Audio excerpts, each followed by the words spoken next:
this is the Broadcast podcast. It's a fucking work in progress name. We just literally decided to do this week. So we thought of some topics. We didn't think of any questions. We just thought of the topic, and we're just gonna fucking wing it from here. So nobody's watching us, so there's not a lot of pressure on us right now. So nope. We'll start with your topic. All right, so we're just learning how to do podcasts, so it might have to come naturally as we go along, because we have like these fucking awesome conversations, and then it just I'm gonna take my glasses off actually. Fuck that. Nerd. We have like these awesome conversations offline, and it's like, dude, we should like totally save this for a podcast. So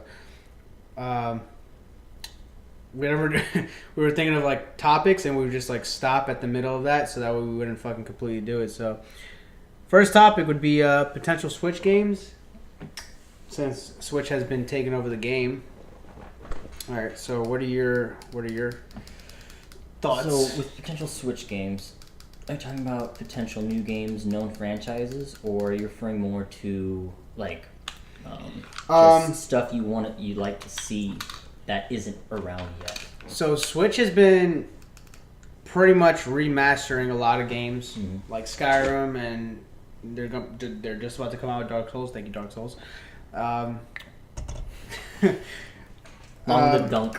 Yeah, like Doom and stuff like that. So like games that you think that would normally be on a PlayStation console that would actually be successful on the Switch. I already know what mine is, so go.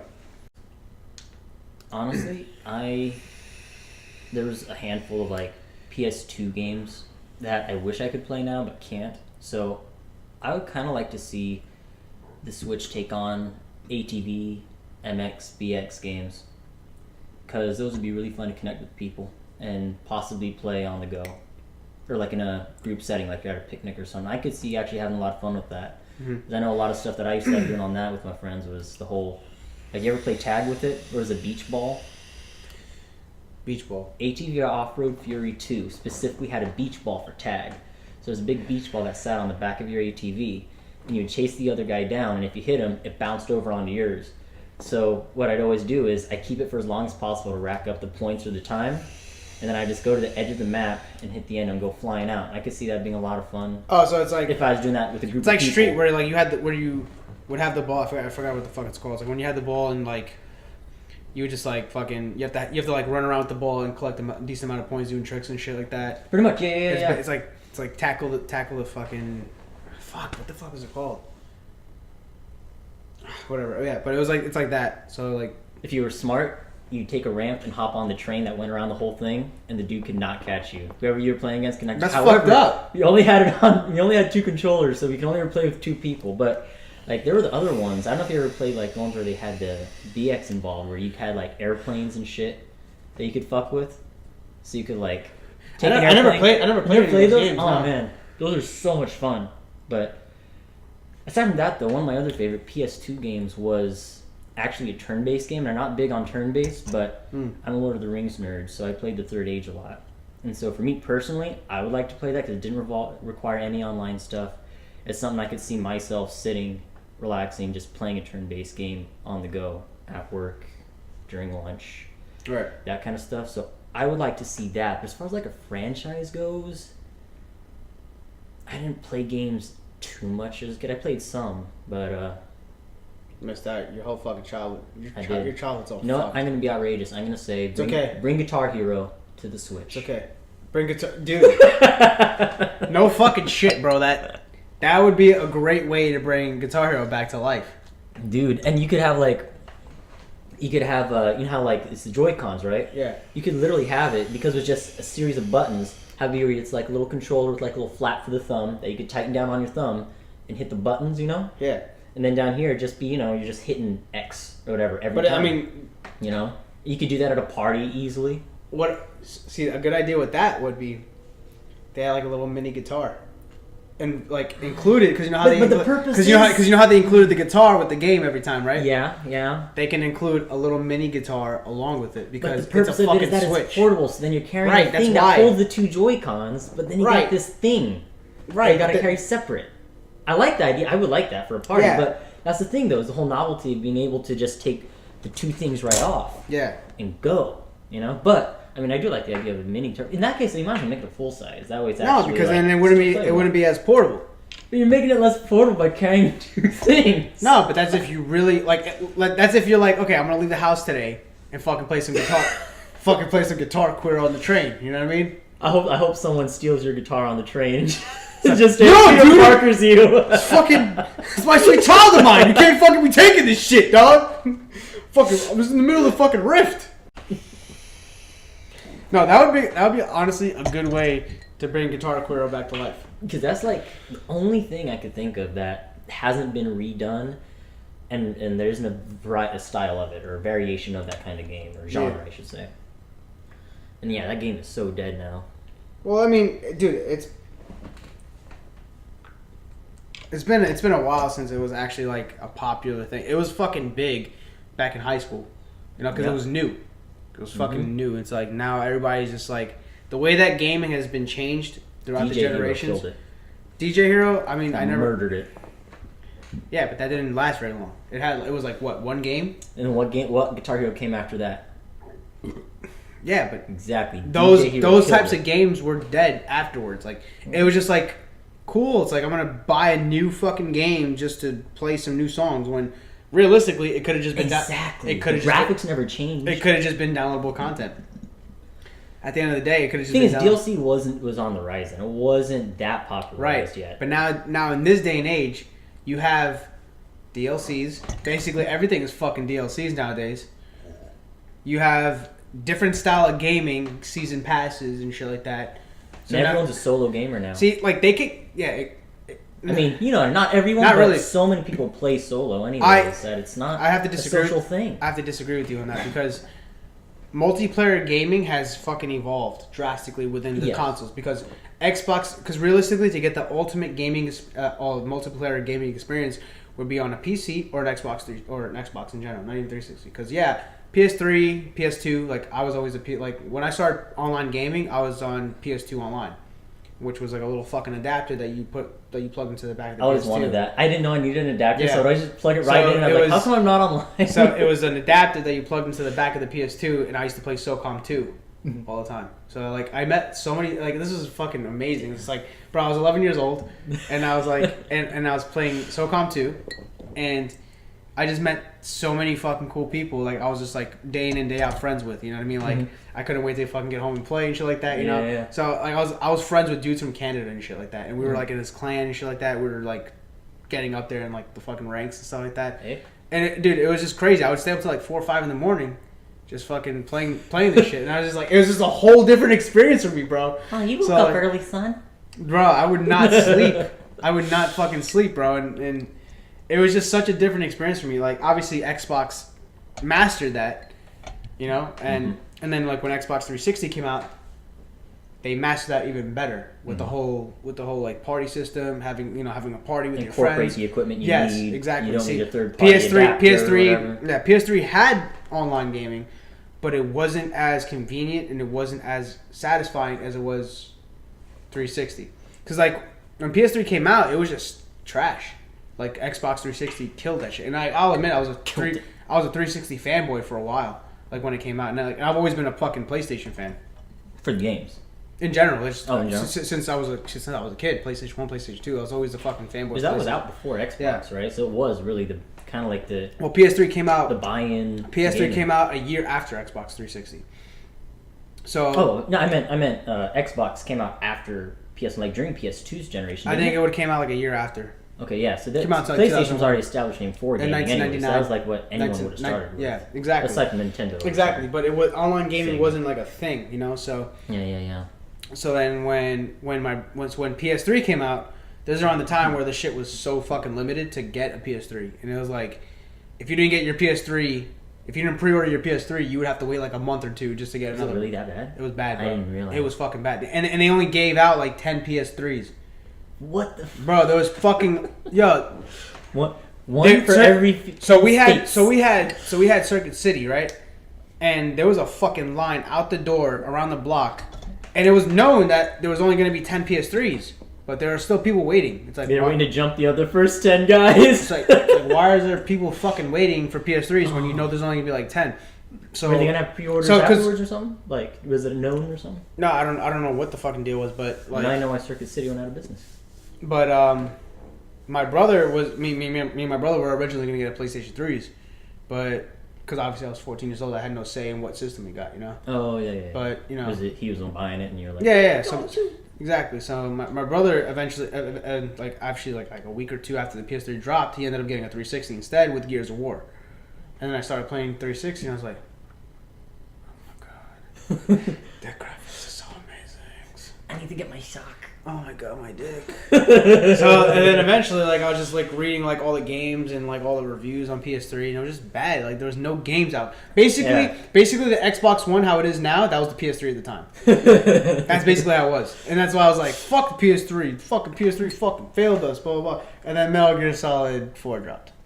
And you're like, fuck the Xbox, man. PS3 fuck that shit. Fuck that shit. So let me ask you something. Getting back to the multiplayer with Guitar Hero.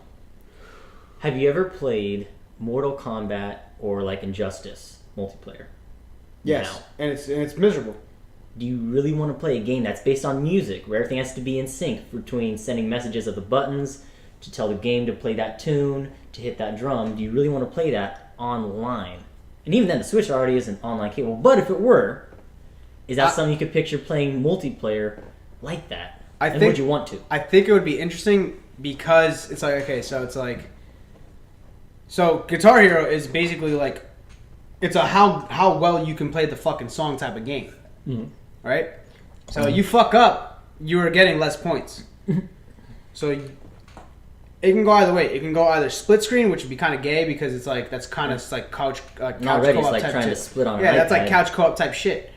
So you can either do where the dude plays a song, right, and then you can see if you can do better than him next round, or you can do a side by side type thing, like Smule. or you can actually be like, okay, it has the dude's name at the top. You play the song, see how well you guys can do, and then at the end it'll show your score. So you guys don't even know how well you're doing. Yeah. So that's how it can go if you were to actually do it that way. And as far as like say like and it's like I said, like the whole gaming industry has evolved in that sense where it's like you have DLCs, you have season passes, you have fucking open world shit where it's like people aren't even interested in doing Guitar Hero anymore. Yeah. So to bring Guitar Hero back, you would have to change up and actually get into the generation of what today's gaming is, because today's like you were saying, it's like nowadays people are soloing.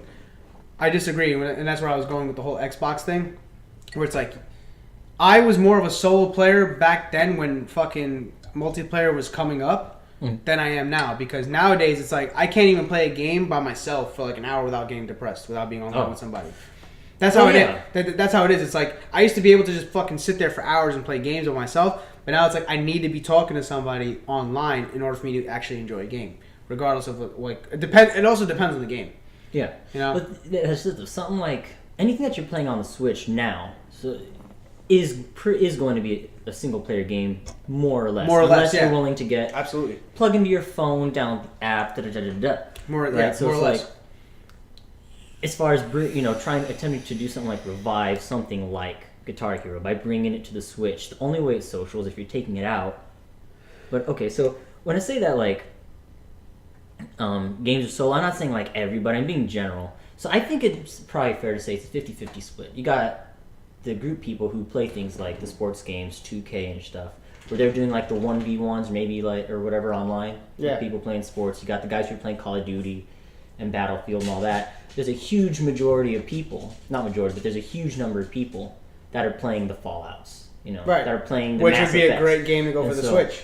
Which would, because they got Skyrim on there now. So true. Yeah. Now I don't know the specs for a for a Switch, what it can handle without. If it can handle Skyrim, it can handle bogging, Fallout. But if it can handle, Fallout, yeah, absolutely. That would be great. That would be a great game actually to go to the Switch, and I'm pretty sure they will do that. Are there any really solid PC games that could do well on Switch? If it had internet, if it didn't, either way.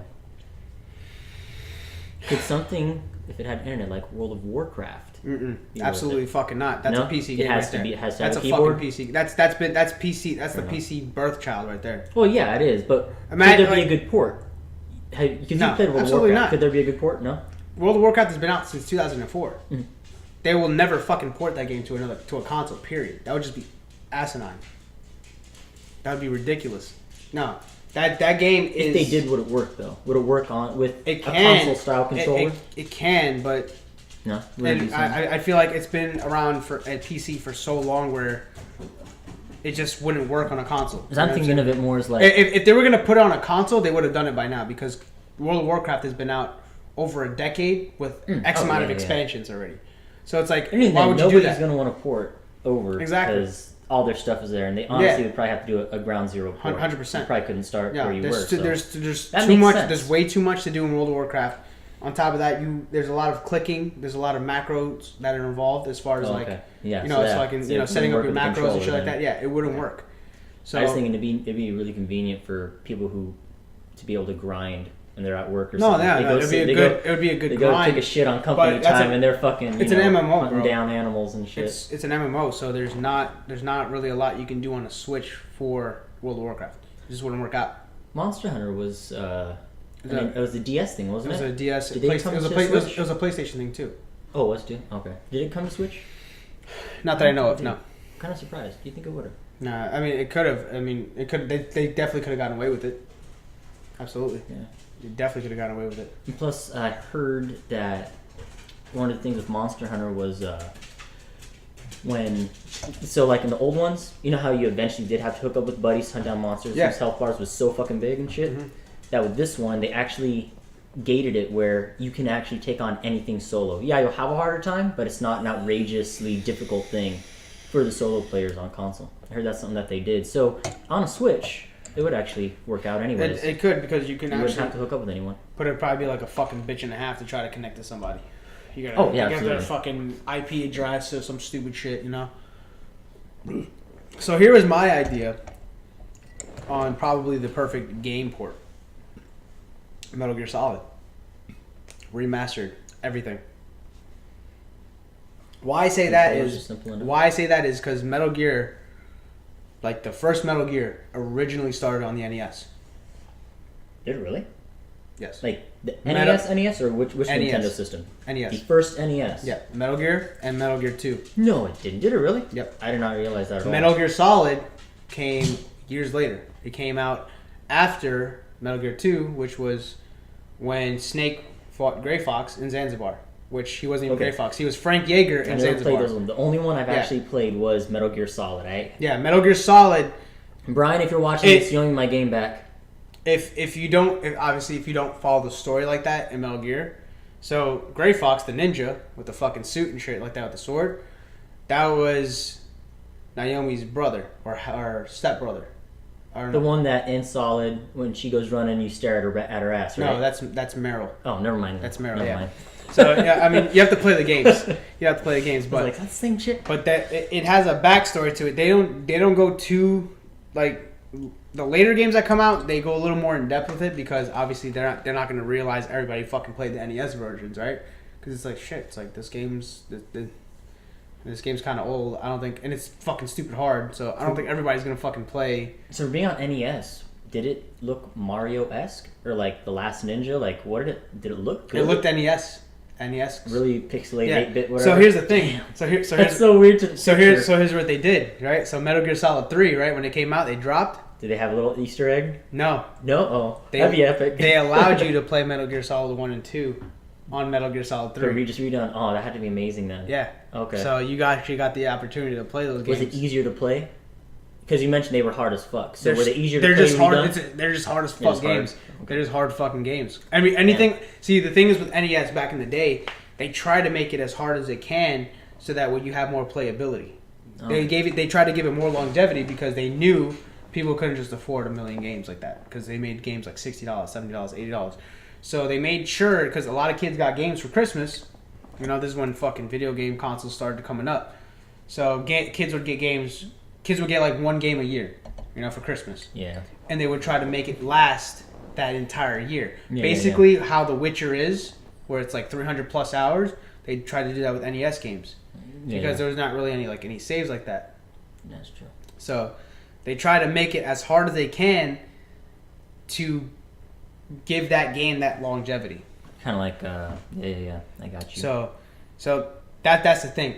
Any fucking NES game that you play, it's gonna be competitive. It's gonna be hard as shit, and that's why because it's a platformer. That's why Cuphead is a hard as fuck game, because it's a platformer.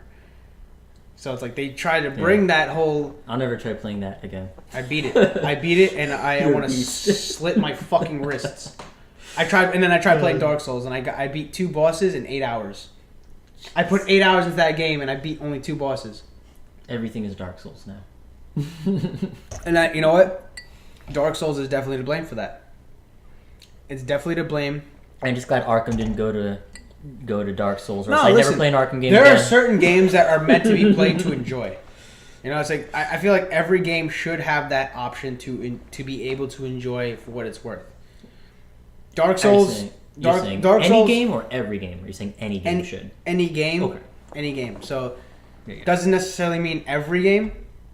So, I mean, certain games like Dark Souls, okay, it's meant to be fucking hard as shit. There shouldn't be a God mode on it, right? There shouldn't be a God mode on it, because it's meant to be fucking challenging, and it's meant to be frustrating. Cuphead,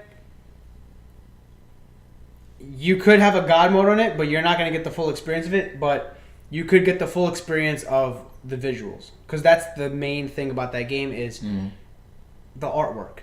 The artwork is incredible. Is incredible. You want to finish that game for what it's worth. Mm-hmm. So if you don't feel like finishing the game based off of challenge, I wanted to go for challenge. So obviously I did on the hardest shit. You know, because when you did a regular, it's like you're not going to get the contract for this fucking boss. Oh, okay. So so you have to do it on the hardest shit as possible.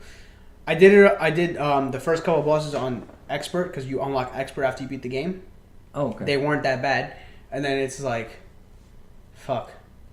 Which means it's only going to get harder anyway. It's so fucking hard. Right? Especially the second to last boss, Dice. I don't know how I beat Dice.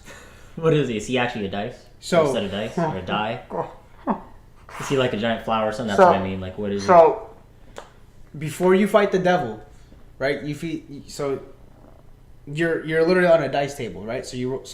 like a you're given the table type of yes. thing? So you're given this little dice, right, and it spins around, and you have 1, 2, or 3. So you have to parry that dice to how many spaces you move. So within that time frame, right, you either get a heart for an extra heart, or you can skip that boss. Eventually, you're gonna so every dice obviously varies on which boss you face. So you can you're gonna end up facing around 4 bosses, and your life doesn't replenish. Okay, so the dice itself isn't a boss; it's a mechanic. It's a mechanic. To choose a boss. It's to choose a boss. Okay. I seem like a giant set of within that time dice. frame, you are fighting at least 4 bosses, 5 bosses, something like that, okay. And your life doesn't replenish unless you get the hearts. No way. Yeah, so that's messed up. So you can fucking. You can only get hit twice or 3 times. 3 times, but depending on without the extra hearts, you have 3 hearts. Man. So if you have like 1 heart left, right? You gotta fight that fucking next boss with 1 heart. And hopefully you didn't just finish the first one. And hopefully you just don't die. So that's the thing, man. So okay. I was getting so frustrated, and eventually I learned how the bosses worked, how they what their moves were, and and that's the thing about that game. You just start to realize what the moves are for those bosses. You start to read their moves. You know what they're gonna do next, and you know how to fucking counter that. That's the good thing, and that's why it's fair. It's hard, but it's fair if you know how to pay attention to what the bosses do. So eventually I beat it. Yeah, and I swear to God, it was like the fucking best thing in the goddamn world. Like better than sex. I jizzed when I beat Dice, because I was like, okay, I had to clean up the keyboard. I was like, shit. I was like, all I gotta do is just beat the fucking devil.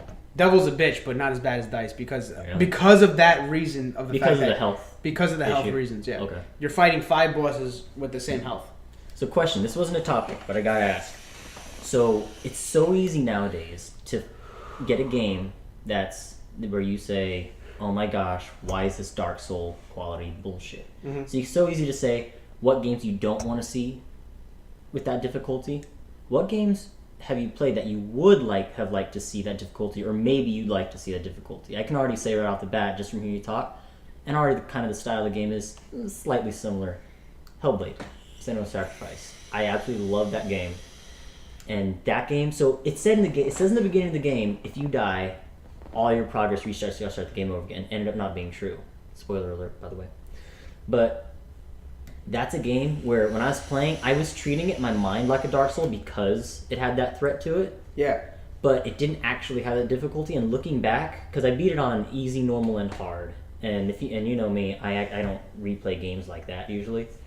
But looking back, I think I would actually have liked to see that have a Dark Souls quality difficulty to it, and I think I actually would have enjoyed that for once. On that, I think I would have. Have you played Dark Souls? I have played Bloodborne, and I hated it. Same shit. But I'm saying, looking back in retrospect, if they were to say, "Hey, we're dropping a that quality difficulty," I'd actually be excited to play it. See, the thing is, because I'm comfortable with that game too, with the style, the movement, all that. I would like to see that. And try it. I don't think. Not saying I beat it. I don't think it works with every game. It's like exactly. Because it's like Donkey said. There's hard, and then there's fucking bullshit. Yeah. So it's like, I think, so Cuphead is in the middle of that. Mm-hmm. Dark Souls is just straight fucking bullshit. Mm-hmm. No, Dark Souls is. How did he put it? He said Dark Souls is hard, and then he had like games like fucking like The Evil Within, for instance, where there's like. The Japanese fucking difficulty, which is impossible. Unless you're Japanese. No, it's like, it's impossible. Like, it is absolutely fucking like, there's no point in playing this. It's unplayable. It's broken as fuck.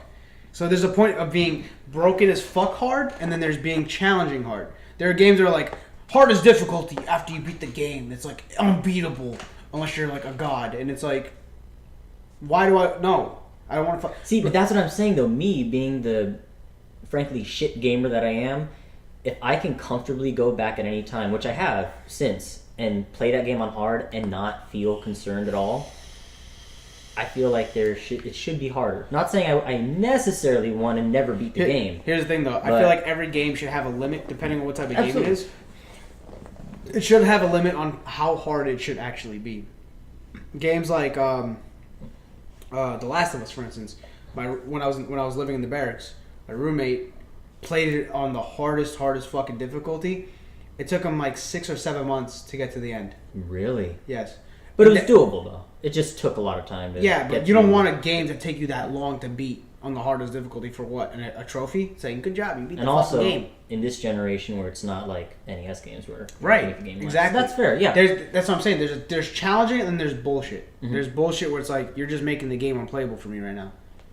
So that's why I agree with like Donkey. You know, and it's like there's bullshit and then there's hard. There's challenging. Mm-hmm. There's fair and then there's all right. This is fucking unplayable. Mm-hmm. Like. Fucking Call of Duty, for instance. Oh yeah, if that went to Dark Souls, that's playable. No, that's playable. On veteran, it's fucking it's doable. 100%. I still hate it. I never I did them. do I've beaten a lot of those games on veteran. They're doable, me off so but bad. but they're frustrating, but they're fair. You know what I'm saying? Because you already know what the fuck's gonna happen.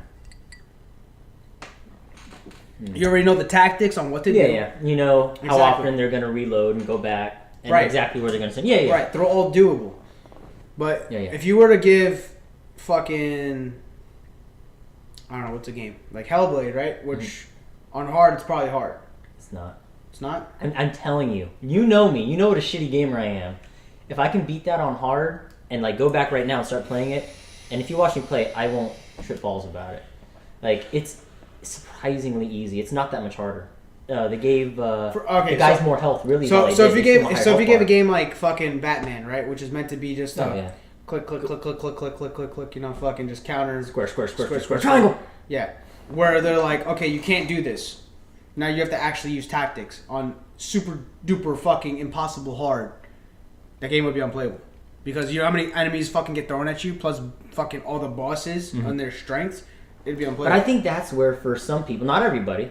For some people, because think about it, that game already has the option, easy or hard, whatever, right? I'm saying if there's a fourth option to select into. Not saying that they should drop the game like that vanilla, but if they gave the option, I would do it. I'd give it a shot. 'Cause I'd be like, you know what? I know I can beat this on hard. Let me hop in and see how it is. Oh, I think I can do it. No, I can't fucking do this unplayable. That's what I'm saying with Hellblade is. That's the thing. That's the type of shit that would drive people away from actually playing that game again, rather than trying to challenge themselves. So I don't think. So there has to be a balance between hard and challenging. Yeah, there does. There does. Fuck you. No, so that's the beauty of it, though. I think that for the people who want to opt in, they should be able to. But like I said, it's easy to say when you're playing a game that has that difficulty, this doesn't belong in this kind of a game. Are there any games that you've ever played where, yeah, this is not the Dark Souls genre, but we were like, yeah, they could easily amp this difficulty and I'd have played it? Yeah. Yeah, I mean, the whole thing with Dark Souls is it started off a whole new fucking realm of challenging gamers. You know what I mean? So now everything's like trying to be super fucking hard. Yeah, yeah. You know what I mean? Like, oh my god, Dark Souls is so successful and it's so hard. Maybe we should do that too. But it's like, there's only a handful of fucking people that I know that have actually completed Dark Souls. You know, like Chris, Mike, you know, they mastered that shit. And it's like, I'm like, fuck, man. And I'm just sitting here trying to fucking figure it out. Like, I'm like, dude, I've been playing this game for 8-9 hours already. And it's like, I still haven't gotten out the gate. It's like there's like these, they're not even bosses. Like, there's harder bosses in the game. And I'm like, yo, how did, like, and it's like, yeah, it's like, I'm trying to figure out how, I'm fucking rolling around. I'm fucking trying different things. Rolling. I'm like, this is working, but then it looks like I'm hit. And then it's like, there goes half my health. And then what I hate is when they hit you, like from Bloodborne. Yeah. They hit you, and you stumble for like 7 seconds. They've already reset, and they're coming at you, and they're starting their swing again. Right when you start to move, you're like, yeah, bro. Fuck, here it comes. It's like, fuck, I'm gonna fucking have to YouTube this. And Chris is like, that's not gonna help you. It's not gonna help. It's not gonna help you. I remember I tried. I was like, this. He's just dodging. It's like, you just gotta be patient. I try to be patient. And it's like, fuck, man. Like, what the fuck do I do? I really, like, I have it downloaded still, and I'm like, I look at it, I'm like, I think I'm gonna give it another go, and then I just, nope, I'm going down. Like, I really want to beat it. This shit, dude, I have all of them. I have all the Dark Souls, but I'm like, and then I start off on Dark Souls 2 because like, no, I don't hate myself that much. Because obviously the Dark Souls 1 is fucking, it's a broken port apparently. Oh really? Yeah, and on top of that, it's so like, is it originally console? Yeah, it started off with Demon Souls. That's on right. the PS3. Yeah, that's right. I knew that. And then yeah, Dark Souls 1 is a broken port for PC. And on top of that, it's just not as polished as Dark Souls 2 is. Mm-hmm. And apparently Dark Souls 2 is the best one. I heard that before. So that's why I started off on Dark Souls 2. And then you just ruined everything for you. No, I don't play any of them. Dark Souls 3 is definitely easier from what I hear. But think that was due to popular demand? Probably. Yeah. Probably. But you'd think if 2 was really the best one, you'd think that they would have just kind of, Fallout 4'd it and just copied it for 3, and not had to be less good. But maybe that's what I think number 2 was the best one because of the options that you got. Because with Dark Souls 3, instead of starting with off with like 1 or 2 like 1 flask, you start off with like 4 Essig flasks. So for health, I'm assuming? Yeah, which is for health. Yeah. So you start off with 4 Essig flasks. I think that's what. If I remember, that's what it's called. But I really do want. I want to get good at Dark Souls. I really fucking want to do because I really want to just beat it and say I beat Dark Souls. Because Chris was like, it's like you can't say thank you Dark Souls until you beat the game. I was like, that's fair. That's fair. Is it okay to say it though? If yeah, you end up beating Bloodborne, because Bloodborne's coming out on PS4 Plus in a couple days. I'm re-downloading because I did buy it for. I fucked up. You warned me. I admit you and him both warned me. You said, "Hey, you're not gonna fucking like it. Don't waste your birthday present money on that." And I did. And then I was like, "It's too hard." It's like I gave up. But I'm glad it's free. I'm gonna play it again now. No. And I really want to actually try to beat it. Can I say thank you Dark Souls if I beat Bloodborne? Which won't happen, but. Probably not. I mean, you might have half credit. Half credit. Thank you, Dark. Thank you, Darkborn. Thank Dark. Yeah, I mean, you could probably get away with it. But I mean, I really want to beat Dark Souls, and I think any of them or all of them. I definitely want to beat all of them. If I get good at Dark Souls 2, I have confidence I could beat all of If them. I still know you in 30 years, I'll take you out for a beer if you beat them all. If I can get good at Dark Souls 2, I could probably beat all of them. But yeah, so I mean, as far as like I said, Switch games go, I think Metal Gear Solid would definitely be beneficial, especially for like people who don't own like PlayStation, and because it's like the way that Konami is going right now, it's going downhill. That'd probably be their saving grace, to where they remaster shit for the PS4 and the Switch. Maybe. I could see. I'm not saying maybe. It would be their saving grace, 100%. If they had, it won't save them though.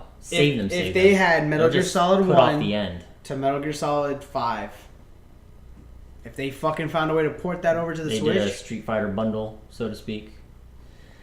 I think that honestly that would be my your buy-in. That would be my buy-in for the Switch.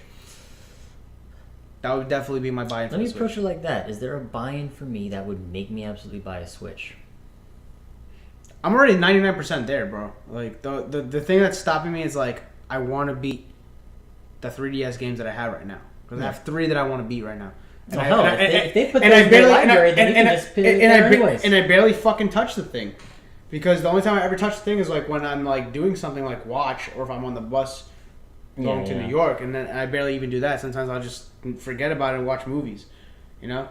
Yeah. It's something about handhelds that fuck me up, you know? The fact you can plug it into your TV is what is awesome, and it has that quality is what's going to actually help. Exactly. Because I really want to beat Ocarina of Time, and I want to beat that fucking Pokemon X, because I've already put in like 40 hours into that game and I still haven't beaten it. So it's like, and it's just the little things. I feel like I'm never gonna touch my DS again, which I barely touch now. And it's just like, it's just gonna be another thing where it's like I have to work towards, you know? Because I'm already working towards how many games on the fucking PC. Yeah. I have over. Well, no one will ever play all their games on PC. Possible. No one ever it's will. Possible. Dude, Beastly doesn't even play any of the fucking games that he has on PlayStation. He has fucking PlayStation. You know what I mean? It's like. Shit, that's, same story here. That is the struggle of being a gamer when you have access to money. Mm-hmm. Because when I was younger, as a teenager, you know, like I got like, you know, whatever. I got like, you know, a couple dollars, you know, like $20 here and there, whatever, and I would save it up. So like I would always have a good amount of money saved because I got like $20 every week or two or some shit like that. Shit. Whatever. Yeah, that's nice. Like yeah, my you mom. were rolling in the dough, dude. I had like damn. I had like a little. Parents loved you. I had like a little box, right? My mom would like. You know, like every week my mom would put like $20 into it, and I would look in there and I'm like, oh no, I got more money. So it's like, wait, are you talking about a box, or are you calling her wallet a box? No, I had like I had like more money, mom's box wallet. I legit had a little wooden box that my mom kept in a little fucking cabinet, and I had max money. Yeah, and like I would just go in there and just check to see if she left anything. And I'd be like, wait, was it meant for you? It was meant for me. Okay. I was like, wait a minute, you're just going and stealing money that your mom was saving for. It was meant for me. Blown tires. It was meant for me. It was like I guess my mom took it upon herself to give me like an allowance. I guess that's cool. So like, you know, she would like leave me $20, you know, for food or whatever. Well, you're not on drugs for and, like, yet. Yeah, like and like I wouldn't really need it like that. You know what I'm saying? Unless I was like actually going out after school. You know. Yeah. But even then, it's like I'm a kid. What the fuck am I gonna fucking go? I'm gonna go out to a fucking fancy restaurant every day. Yeah. So that's what's up. Ever since I was a kid, I was always good at saving money. Always. Before I even had a job. So, like, I would always have, like I could have, like, $200 saved up. Easily. And that was a lot of money for me back in the day, you know what I mean? Yeah. So, like, you know, I would always, like, go to the Game Champ, you know, the local store that I used to go to, and then, like, I would look at games on sale. $15, $20, whatever. Or if it was, like, a brand new game, that game I would play to the death. Still 60, right? Yeah, even if it was 60, I'd play that fucking game to the death until I got all the achievements, all the fucking whatever. So, like, I made sure I got my money's worth out of those games. You know what I'm saying? So, I never had to worry about other games to play. I know, right? And then nowadays you feel it's guilty. Like, I feel guilty for not playing the games. I feel guilty for buying the $30 expansion for fucking Fallout 4, and I didn't even touch it. You never did? I thought you at least I tried to. I tried to. Oh, my God. I fucking tried to. Ass. I've fucking tried to, bro, and it's like I've been so fucking occupied with so many goddamn. I have over 170 games on Steam. Yeah, that's not just on Steam. I'm sure. Yeah, on Steam alone. You know what I'm saying? Because of sales, like $5 there, $5 here, and that's the problem with us having access to money at this fucking day and age, where it's like I'll play it eventually, and I never fucking play it. Yeah. Remember, for me growing up, kind of same thing. So come like the holidays, my dad, there's 3 of us, me and my 2 brothers. So he'd get us a couple of games, sometimes 3. And so I remember one year that he got 3. I think I'm going to quote this right. He got us Ghost Recon 2. Ghost Recon 2 is the shit. It is. It's so good. He got us Ghost Recon 2, ATV Off-Road Fury 2, and Star Wars Revenge of the Sith. Because we're Star Wars, there's Son of the Bith. And oh man, dude, we played the shit out of ATV. ATV was that game, like it was literally for us what Rocket League is for a lot of people. That game where you're playing another game, and then you're like, okay, I need a break, or I'm done. You just go and you fuck around on that. You know what I mean? That's literally what Rocket League is for me right now. And so exactly, so that's what that was for us. Then like the Star Wars one was, well, we easily beat that one. But then it came down to they kind of had like a you know how Injustice, Mortal Kombat, Street Fighter. You had the 1v1 thing. They had a thing like that, but in Star Wars, you could 1v1 each other as different Sith or Jedi, but only Sith and Jedi, if I'm not mistaken. And then Ghost Recon, man, you won't. This is sad. I was so bad at shooters back then. Like my buddy would invite me over to his garage to play. I could not play a PC worth the crap. He had like 2 or 3 PCs actually set up in his garage, if I'm not mistaken. But Ghost Recon 2, it took me either 9 months to a year to get through the first level because I sucked so bad and I didn't understand how to customize my loadouts. Nothing. My buddy had to literally like draw down on a piece of paper at church how to do it and show me visually what the screen should look like because I was so bad. And then once I beat that first level, I actually started really rolling, and I was like, oh, this is how a shooter works. Idiot me. It always turned into me killing off the other teammates to take the sniper every time and sniping the whole way through. But that game, we played so much. We played the multiplayer a whole ton. Were there achievements for PS2? No. I don't think there were, right? No. Yeah, so we didn't... Achievements didn't start till Xbox 360. Okay. And that's why I say like the Xbox 360 360 was the breaking point of how gaming is today. When it comes to party chat, when it comes to achievements, everything has achievements today because of the Xbox 360. Everything. You have fucking iPhone, you have Steam, you have PS3, PS4. All those games, all those systems have achievements because Xbox 360 brought that to them because it's like a dopamine. So it's like... You can't live without it once you've had it. Right. And I was You can't not chat. You can't not be online. Man. I was a huge fucking achievement whore when fucking 360 came out because I was like, oh man, get this amount of kills in this game in this amount of time. I need to do this. I need to fucking max out the achievement. Bro, I was a fucking crackhead. And that was the thing where longevity comes into play. He was a crackhead. I was a crackhead. I smoked tons of crack when I played Xbox. So like that, and that was the dopamine that Xbox implanted in our brains, where it was like, you can't live without this. You can't do this because were they ever initially free, or was it always a buy-in for Xbox Live or Xbox? It was always a buy-in. Okay. It was always buy-in. So that was the thing where longevity came into play, where it's like, okay, cool, yeah, this game is 6 hours long, but you had these achievements that you needed to get afterwards. So they can get away with short games because most of the time, PS3 games, Xbox 360 games were short, which is 6-7 hours to beat, which I didn't mind. Yeah. I didn't mind it. Nowadays, it's like everything is like you need to put in 100 hours in this game to even fucking get done with it. To get you know. And that's what and that's another reason why I can't get through any of the games that I want to get through because nowadays everything is fucking 100+ hours. Yeah, it's to, like to increase longevity. Yeah. Now they're not focusing on achievements anymore because I don't give a fuck about achievements anymore. But now it's like, okay, you need to go to here, go to here, go to here, get this quest done, get this quest done, get this quest done. And that's basically where I was getting at with the whole open world aspect. Yep.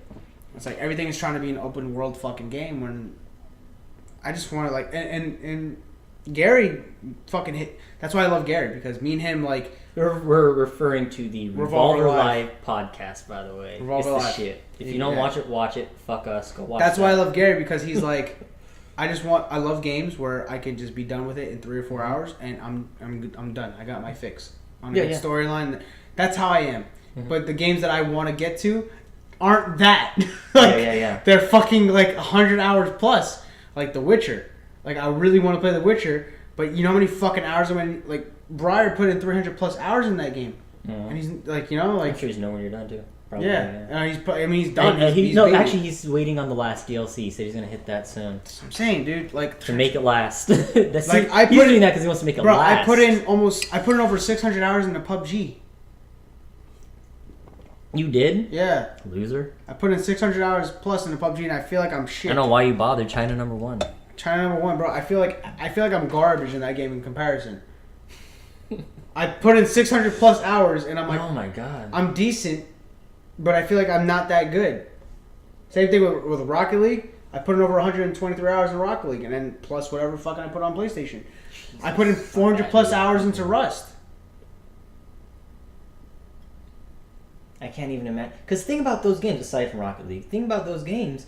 They don't actually save anything when they reset, right? Once you reset, Rust, you're back at the bottom again. I know in Rust it was like that, but Rust, it's like every PUBG, month it's reset every day, right? Basically, every time you play, you're back at the bottom. There's nothing new. Your underwear and shit. There's nothing new. I can't imagine playing that. It's basically it's just a multiplayer game.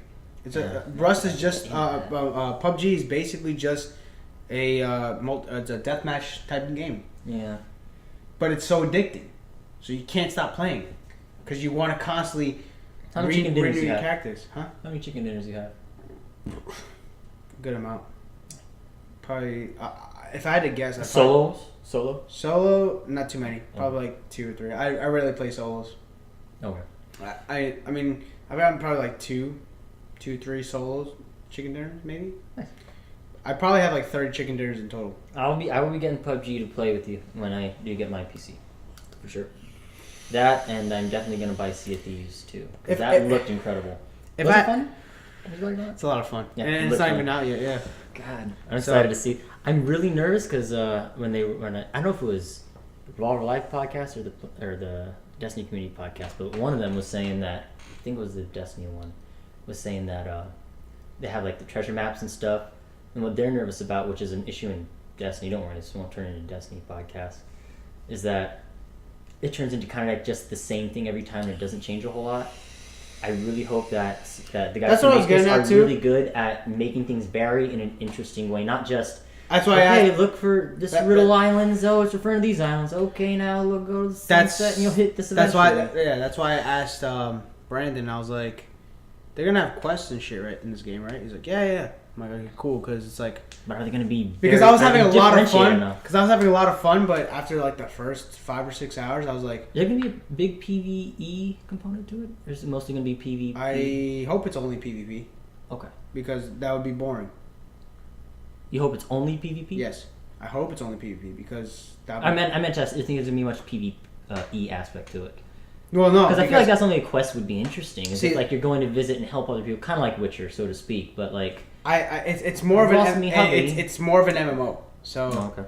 So like, I hope it's not a fucking PvE because it's already kind of boring by itself, just waiting for shit to happen because you're not always gonna see ships. Yeah. And I'm just like, man, I really want to see a ship right now, so I gotta fuck them up. You know, so it's like. That's what I was like waiting for, you know what I'm saying? I really want to see a ship right now so I can fucking just annihilate them. But then it's like, okay, we're just going to this island. It's a lot of fun, dude. It's a lot of fucking fun. But obviously the test servers are going to be so limited. Yeah, so it's of course. Which was the point of it. After 6 or 7 hours of playing, I'm like, I think I'm ready to take a break. You know? But I had a lot of fun. Was everyone else kind of in the same boat, or were there some that are like, I don't know. I don't know. I'm sure Brandon was having a good time with it too. Okay. But it's like, I'm just like, I notice when shit gets repetitive. Yeah. And there's a repetitive you want to do and a repetitive. It's a repetitive that I want to do, and there's a repetitive I'm just like, this is getting. Yeah, really repetitive. It's like, okay. You resubscribed to WoW, right? Yes. Yeah, repetitive. It's not really repetitive though, because you're not gonna have to grind a whole lot to get up to shit. Why? Catch up to peeps. Well. I'm playing with fucking veteran players that have been playing this shit so since we were 12, 13 years old. Drag you through it, get you up to level real quick. Wait, is there trading in that game? Can you give shit to people and shit? Oh, okay, so you're good then. When I first subscribed to WoW, it was in 2011, 2012, where everybody played for like a while already, and about 2 months in, everybody stopped playing. So I stopped playing. So they grinded me up to like level 70. Okay. And then I stopped playing. Was it an easy grind having people? Well, yeah, because I had refer a friend, so they grinded me up pretty quick. Oh, okay. So it had buffs or something. I had a lot of free fun gifts with or it. something. Yeah, Okay. the thing is, it was so long ago where like I played for like such a short amount of time where it was like. There's probably still something, man. Some sort. Yeah, there is. System. There right? is, yeah, Okay. there is. So, it's $15 a month, so it's like whatever, I can swing that shit, you know, like it's not a big deal. But I mean, I'm obviously gonna play whenever the guys are playing. Oh yeah. But like I said, for Sea of Thieves, it's like obviously from what I got out of it, it's like okay, after 6 or 7 hours, it's like okay, we're waiting, we're fucking going through these seas, it's fine. I played every song I can on my accordion. Yeah, it's like I'm playing this. It was an accordion. I'm right? just waiting. I'm waiting to get to this island so I can get treasure, so I can get gold. And hope you don't get robbed on the way. Yeah, and it's like you don't even see that many people. Like it's like, and then when you do, you're like, oh my god, let's go towards them. Let's kill them all. Let's fucking cool. And then they're like running Look, away. people, let's kill them. It's like they're running away. It's like oh no, it's like maybe we shouldn't because we have some stuff on board. It's like fuck that. I want to fuck people up. Like Yeah, you know, it's like you'll get to keep the treasure, right? It's like I don't Is it even- going to reset when the game comes out? I is think it safe stuff? I think you might be able to keep your shit. Yeah. Oh, okay, that'd be good. That'd be considered. But still, I want to fuck people up. Of course. Dude, me and Brandon's wife fucked these motherfuckers up the other day, like yesterday. Like we're like, oh, there's a ship right here. Buff, buff, buff, buff. We're just fucking their shit up, and they try to fuck us up. And it's like, no, you're gonna sink, bitch. me and Alicia fucked shit up, dude. Nice. Yeah, we fucked it up. But no, dude, it was a lot of fun. But I just hope there's a lot more to it Then just hey, go to some islands. Hey, go to the specific cave, dig it up, get it back safe. Because then that's when that game becomes Destiny. Where it's just like Destiny 2, not 1. Destiny 2. One where it's vanilla. like, man, a month has gone by and I feel like I'm doing the same shit over and over again. Mm-hmm. It is. I've actually backed off Destiny a lot. Believe it or not, actually. I've been going to bed at a normal time now instead of no liking it.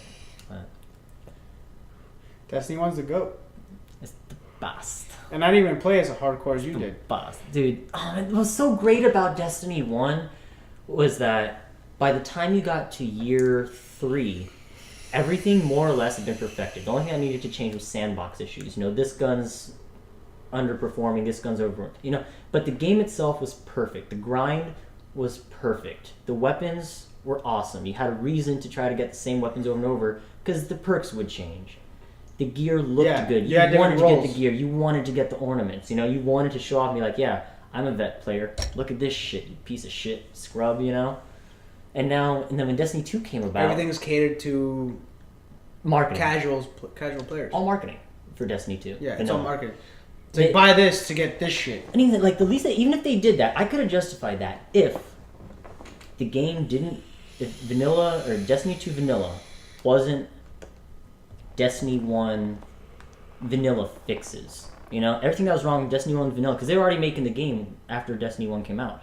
Mm-hmm. So if they didn't just cater to a few things that was a problem in Destiny 1 Vanilla, if they had kept everything, all the features they had at the end of Destiny 1's life cycle, brought it to 2, which I understand some things couldn't have been there because of a year or whatever, but if they'd have done that, it would have been perfect. But it's not, but they are making changes. That's the thing. With Destiny 1, the vanilla was so bad, they had to evolve. They had a whole change a year later, and Destiny 2 is making slow steps to do that quicker than they did in Destiny 1. Here's what I'm saying, though. Destiny 2, they're not giving that free pass anymore. They can't... For what? For free pass? For being shitty in the beginning to getting good. They can't do that anymore because they've already gotten that free pass from Destiny 1 where it's like, this is shitty. Okay, taking Kings here? Oh man, this game's fucking amazing. Mm-hmm. You can't go from a fucking amazing to shitty and then going to amazing again because now that's how you lose your fucking fan base. And because now you know what your because you know what your fucking fans want. So why are you gonna go back to being a shitty vanilla to go into a shitty 2 expansions, which I heard Christopher Cyrus is fucking garbage, and you're gonna more or less, and probably the next one is gonna be fucking garbage. Well, here's the thing. So the thing that it's like because the big changes are not coming to the story. Fall.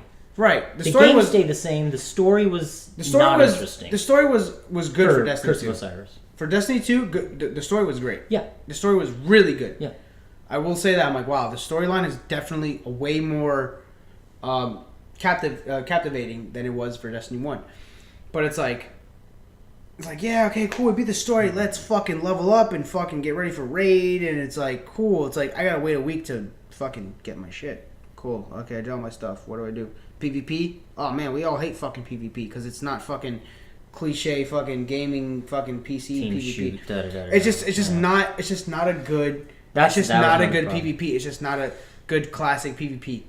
Mm-hmm. Like, it's just unbalanced. I feel like it's broken. Like, truth is, if you take that for PC, I can understand where you come from as a PC gamer. As a Destiny player, I can tell you that the game compared to Destiny 1 PvP is overly balanced because there's zero excitement to it. There's no reason to get excited when you're playing PvP. You can have moments where like you get a handful of kills, but only because other people were melted halfway before you got to them and cleaned them up.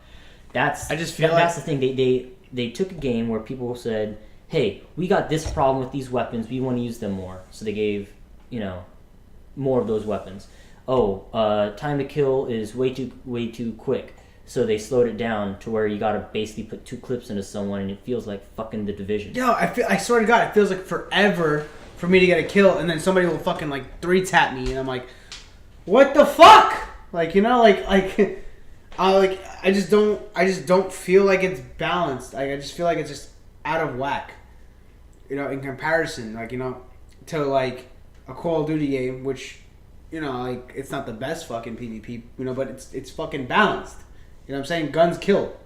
You shoot somebody, you kill them. Where you have Titans, they have fucking like 10 resistance.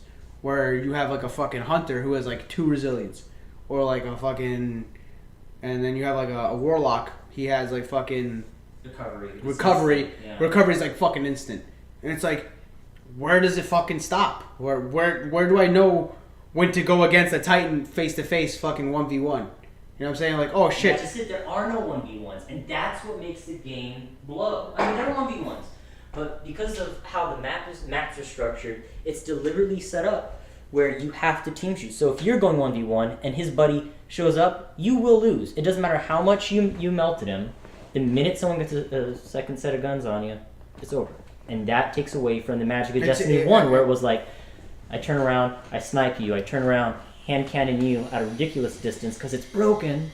Whereas now in this game, that's negatively broken. See, that's what I'm saying. They could try to fucking balance the game all they fucking want as far as PvP. It's not going to be balanced when you have a fucking Titan who's 10 resilience and you have a fucking Hunter who's 2 resilience. Here's the thing though, truthfully, that actually doesn't make a difference. The agility and the resilience doesn't make a difference. The difference is the recovery. That's the only thing that differentiates all the classes. You want to go to our next topic, man? Yes. So this one was mine, and it kind of ties into our third topic. So I'll mention both, but I do want to focus on this one initially.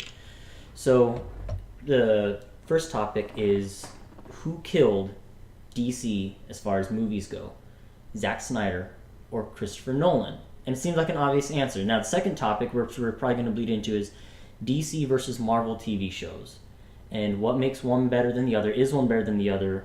What's preferred, etc. So, for who killed DC, Zack Snyder, Christopher Nolan, who would you say and why? So Zack Snyder did, obviously, Superman. The Man of Steel. Man of Steel. Mm-hmm. I believe he had a hand in the Justice League, if I'm not mistaken. And I honestly, I think he's had his hand in kind of everything lately. If I'm not mistaken. I could be wrong. But. I'm going to go with Christopher Nolan. Mm-hmm. Why I say that is because, yes, Christopher Nolan only did Batman. Mm-hmm. But why I say Christopher Nolan killed DC, like, in a good way, obviously, just in case fucking anybody watches, there's nobody's watching. But... You're breaking the fourth wall, shut up. But the reason I have to go with Christopher Nolan is because, like I said, is Christopher Nolan made you seem like you were watching a completely different movie. Mm-hmm. You weren't watching a Batman movie. You were watching a Christopher Nolan movie. Mm-hmm. When you're watching Zack Snyder, if you're watching Man of Steel, Justice League, you know you're fucking watching a goddamn superhero movie. Yep. So Christopher Nolan made people who are not superhero fans stuff. Yeah. into that fucking movie specifically, especially when it comes to the Dark Knight, the Dark Knight specifically because of Heath Ledger. Yeah. So Heath Ledger obviously stole the show. Christian Bale was non-existent in that movie. He was just a fucking dude who talked really fucking loud and fucking try to mask his voice like a little asshole. So.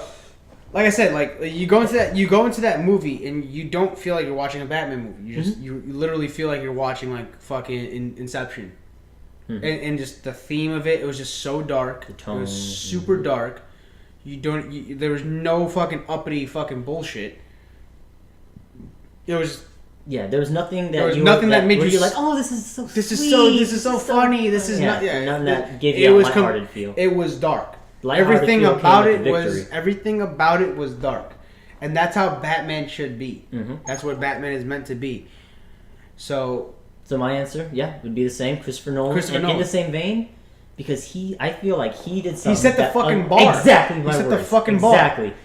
And then you cannot have storytelling be right here and then come up with a Superman movie with a sad attempt to come across as dark and serious when everybody's approaching Superman or Man of Steel, but Superman with the dun dun dun dun bum bum bum Boy Scout shit. You know what I mean? You can't try to meet it by saying, "Oh, look, Superman can be depressed. Superman can run away from his problems," because that's kind of actually out of character. What is that, Lindsay? Strange. Oh wow, I don't think it's Lindsay. I think that's Lando. That's a man. That's a man. But and then I haven't seen Justice League. So you haven't seen Man of Steel. I have. You've seen Justice League. I haven't. But if I was going to go off the tone of I watched Wonder Woman. You've seen Wonder Woman, right? Yes. No, okay. I've seen bits and pieces. I was watching it. See, I started watching when it was just in theaters, and I was watching on my Fire Stick.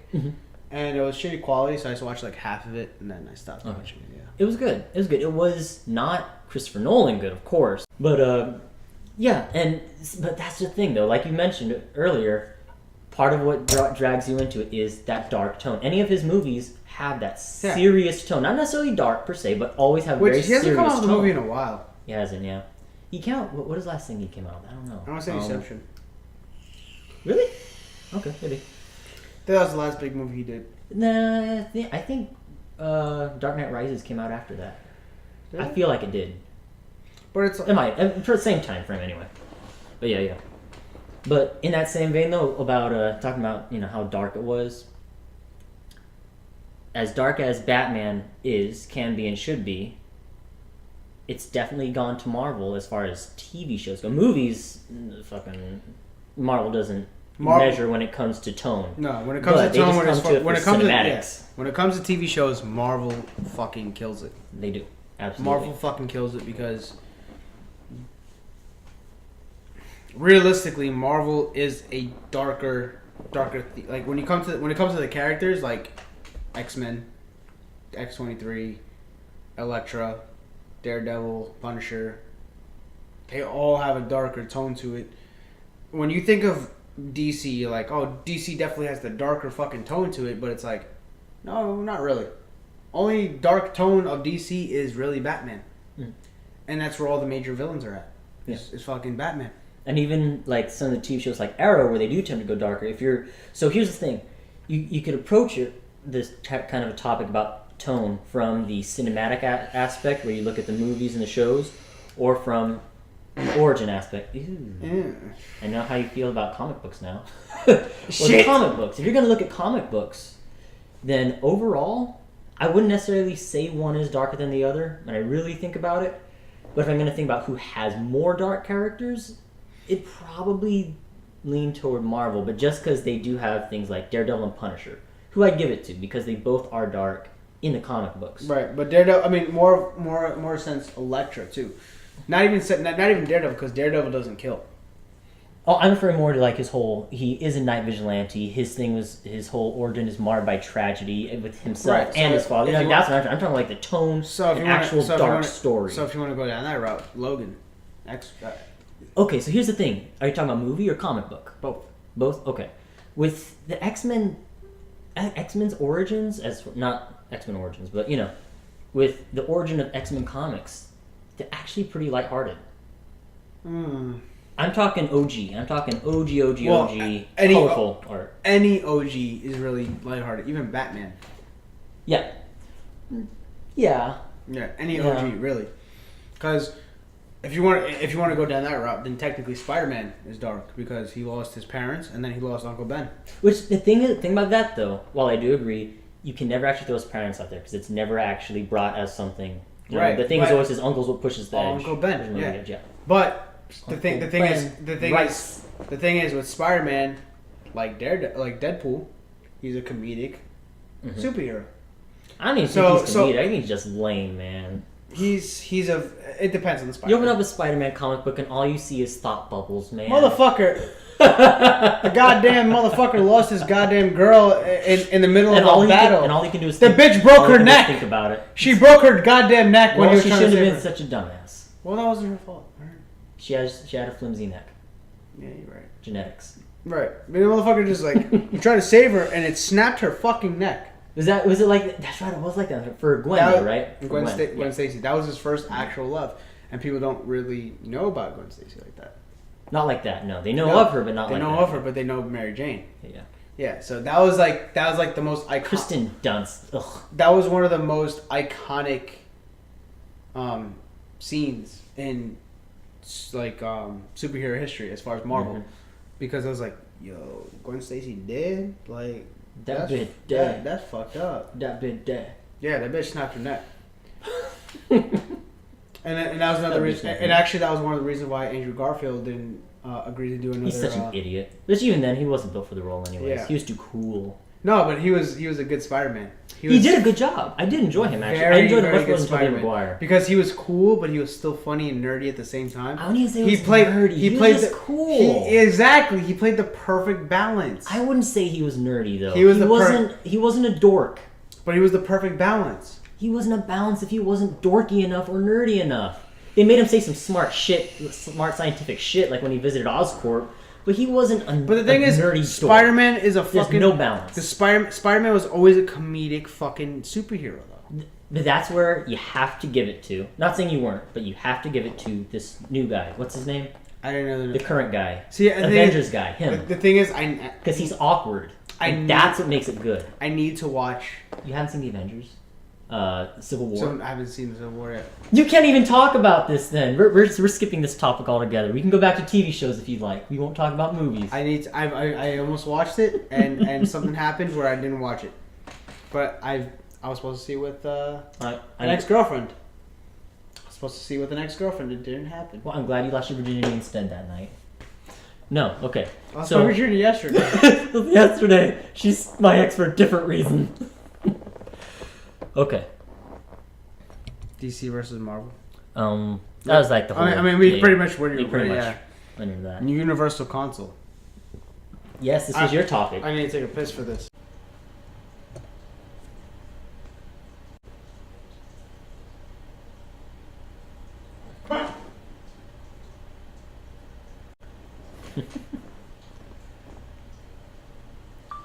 So you're taking a piss right now, and I figured I'd just enjoy a little bit of this telephonic entertainment.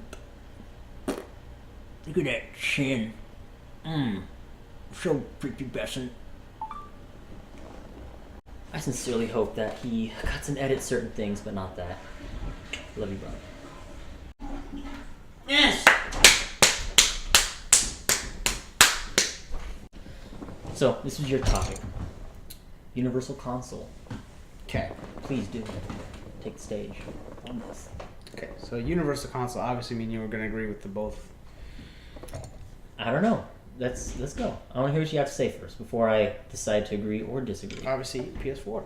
I mean, let's just be real. Wait, are you talking about... Wait, so I thought you were talking... So, is the topic that there should be one console to rule them all? Yes, and I say PS4. Why? Uh-huh. Because Metal Gear's fallen. No, because... yes.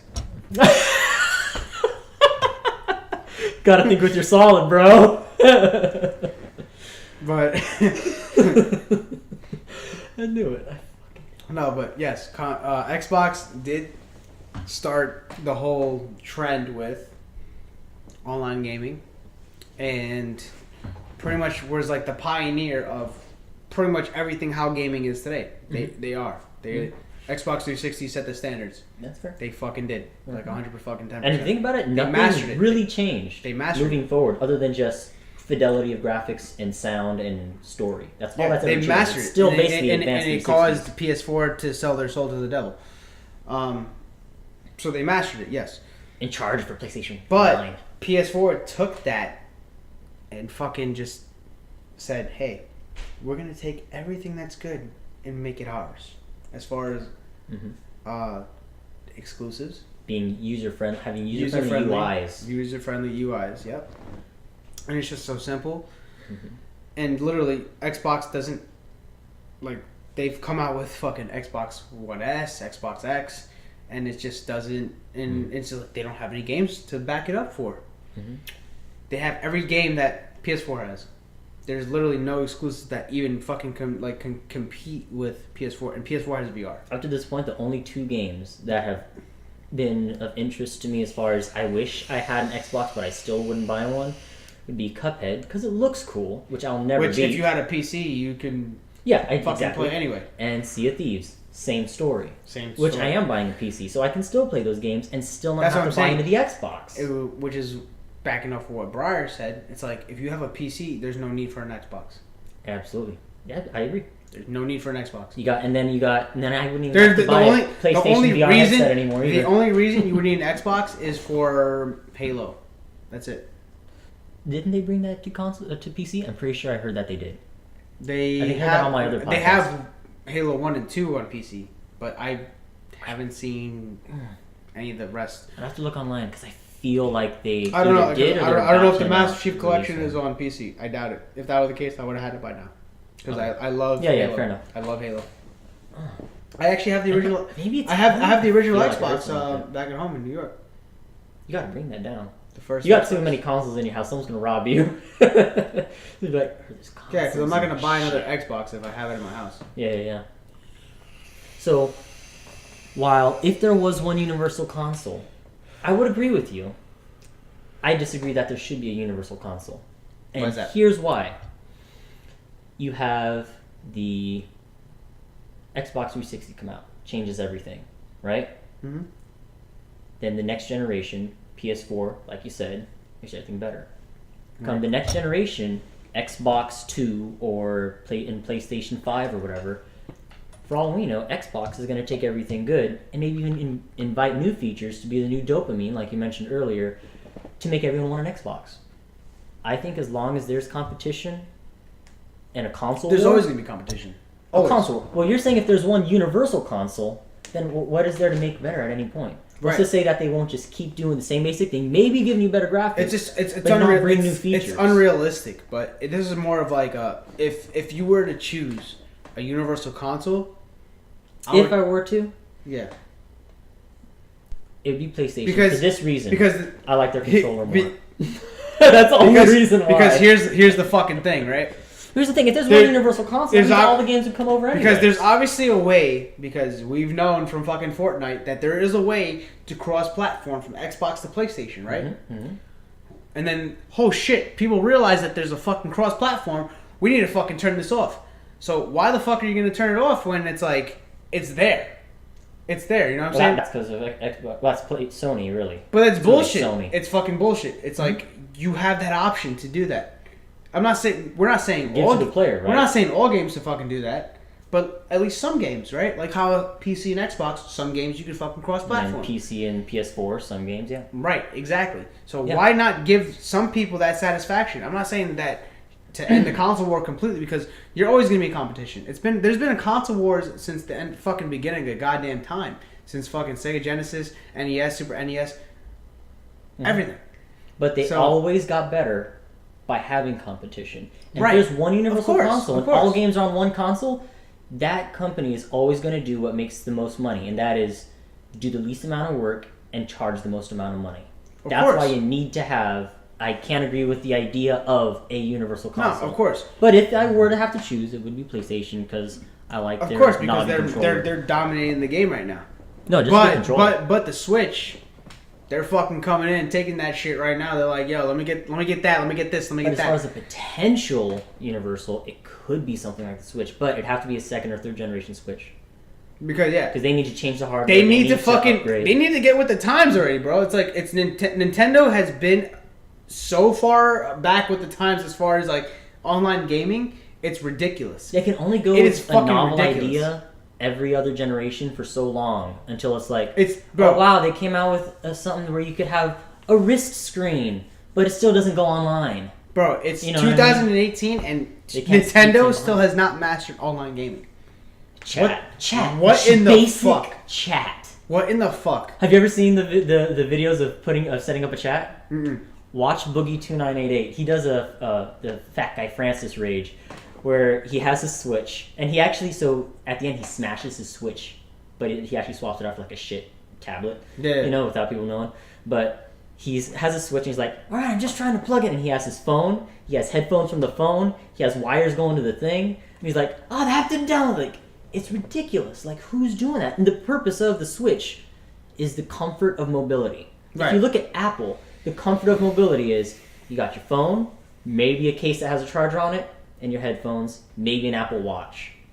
That's it. Simple, clean. And even then, you can go with Bluetooth earbuds nowadays. Pretty cheap. Less than $100. And then you go to the Switch, which has, you got the Bluetooth Joy-Cons. Yeah, you got a little kickstand. But then, if you want to talk to somebody, you have to, 1, be on Wi-Fi. 2, you have to actually plug something in to your phone, to your ears. Mm-hmm. It's like, how the hell are you this far behind? That's what I'm saying. It's like, Nintendo has been around... Fucked. Nintendo's been around fucking longer than fucking PlayStation and Xbox. They should be ahead of everyone. They should be coming out with ideas before. Dude, Dreamcast was a fucking ahead of its time. Dreamcast, I never had it either. But I just know from like playing it and shit like that, it was always ahead of its time. And it's like PlayStation and Xbox mastered that. They fucking took that and they mastered. They took shit from PC, they took shit from Dreamcast, they took shit from Xbox. And they just mastered it. And it's like, then you have the Wii. Where it's like, nothing is really online. But you can make a Mii character. That's cool, but okay, cool. Whatever. And then you can put a little bar on your TV. Whatever. The Wii and the Wii U didn't have online. Right. You have the Switch where it's like. I think it did get online, but just to update. Right. That's it. That's literally it. But you have the Switch now in competition with the Xbox One and the PS4, where you still cannot online with friends. And the only thing that's competitive about it is the novelty of being mobile. Like I said, novelty can only take you so far for so long before people say you're never bringing anything actually new and useful. The thing is, Nintendo could back up their exclusives with Zelda, Mario, and then they already have put out 2 of those already, and they did a Mario Kart. As long as they have those 2 specific exclusives, Nintendo will never fall. But here's the thing: you can say that. Now, while this isn't exactly in the same vein because of Kojima, I get that. But Konami's only going to go so far right now with their 2 franchises. Right. And even though it's different, like I said, with Kojima, the whole debacle there, I think that those games will only take Nintendo so far. I think but Nintendo didn't fucking fire their main Exactly. Like I said, there's, that. But point being, I don't think those games are going to carry them another generation. Like the next console that comes out, just because they have a new set of those. If Mario's it's still been out since 1985, console, dog. But no one wants to pay $400 or $500 for a console that doesn't do as good as 2 other consoles that have way more games. I would. You haven't even bought a Switch yet. I'm going to because of fucking Mario Odyssey. You said what would buy you in. That would 100%. I would 100% buy me is Metal Gear Solid. If they brought Metal Gear Solid to the Switch, I got you. That would have been like, all right, yo, dog, all right. I got so many games because they're coming out. They're coming out with another Super Smash Brothers this year. That actually is really exciting. I'm excited about that. That's exciting. I would definitely get.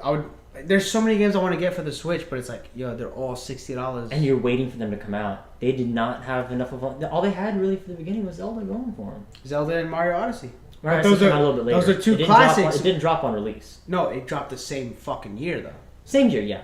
Right. But still, people who know life game got that game. Not saying 100%, probably 90% of it, and they're kind of just waiting around for something new and exciting to play that they can have replayability in, and then Mario Odyssey came out. They didn't have good enough a lineup. They didn't need to though because the Switch dropped in March. Yeah. They came out with Zelda that same year, the same month, and then Mario Odyssey came out in September. Game, yeah. Those are two classics, two fucking instant classics within the same year.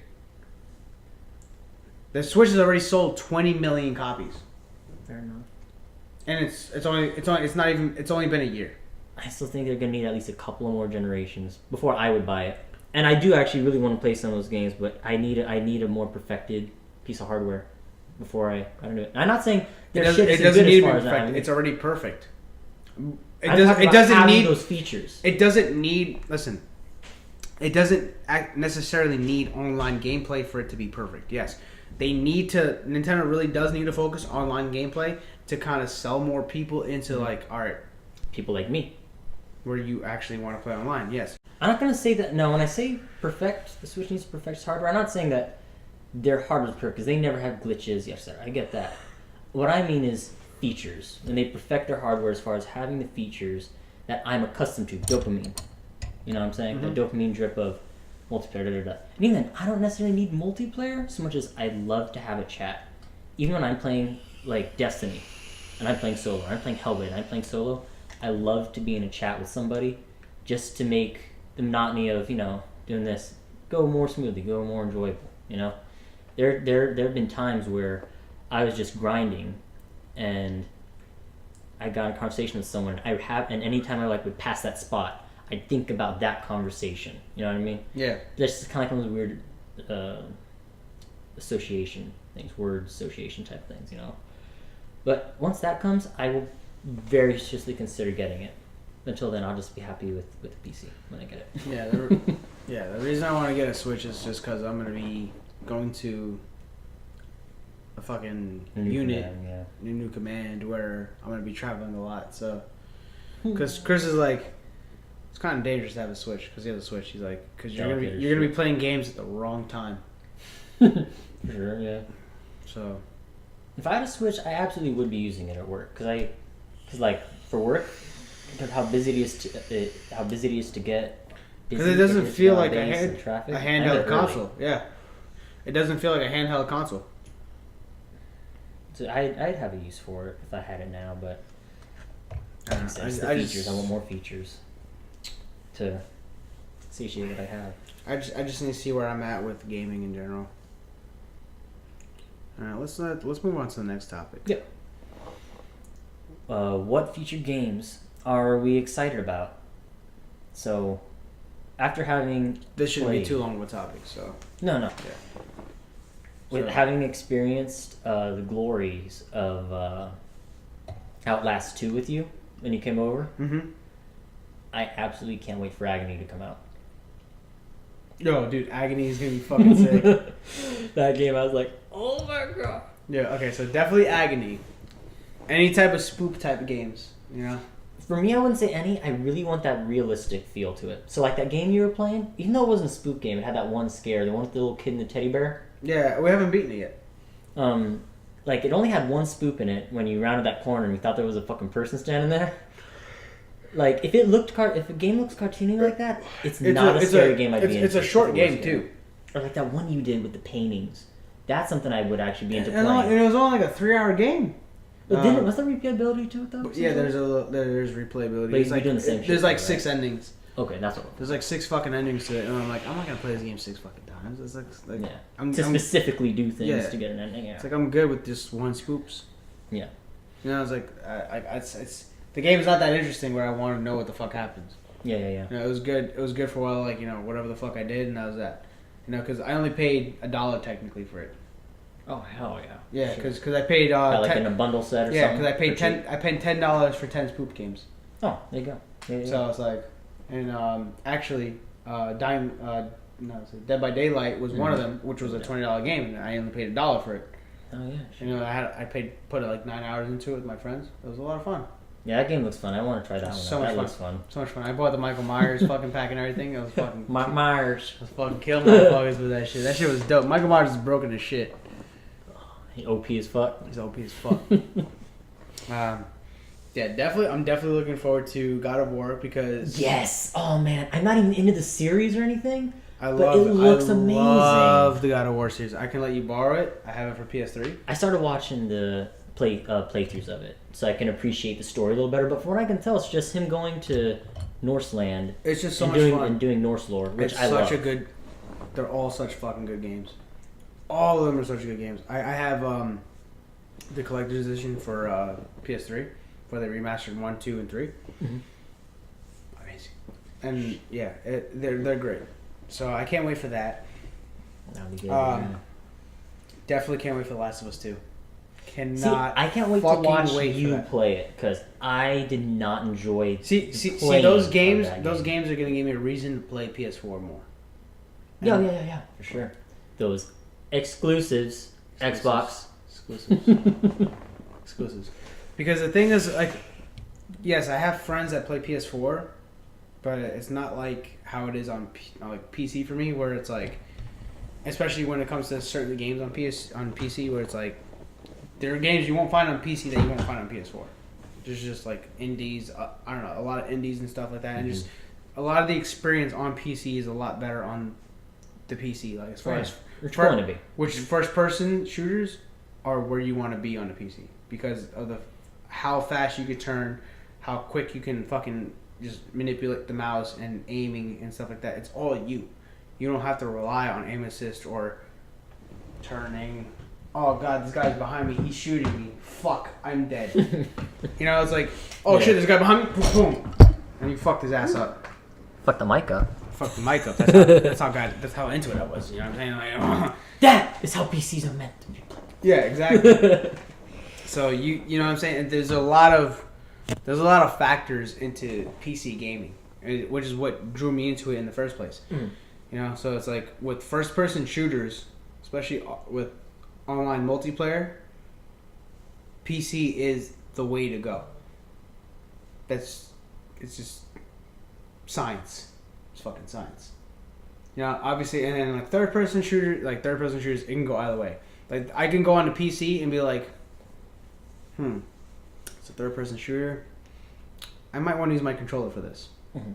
So like, you know, and also the frame rate. Frame rate fucking plays a huge factor into it, where it's like remember when you came over my house and you fucking plugged in your PS4 to play Destiny 2, and then I was playing Destiny 2 on the PC for like a little while, and I was like, I looked back, I was like, are you getting frame drops? And you're like, no. Are you lagging? I'm like, no, I'm fine. Yeah.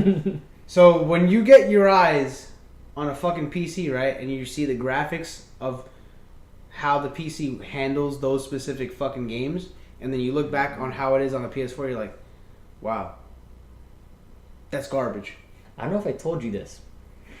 Before I came over to your house that night, I actually hopped on my PlayStation, went to the raid location because the raid in Destiny 2 is visually stunning.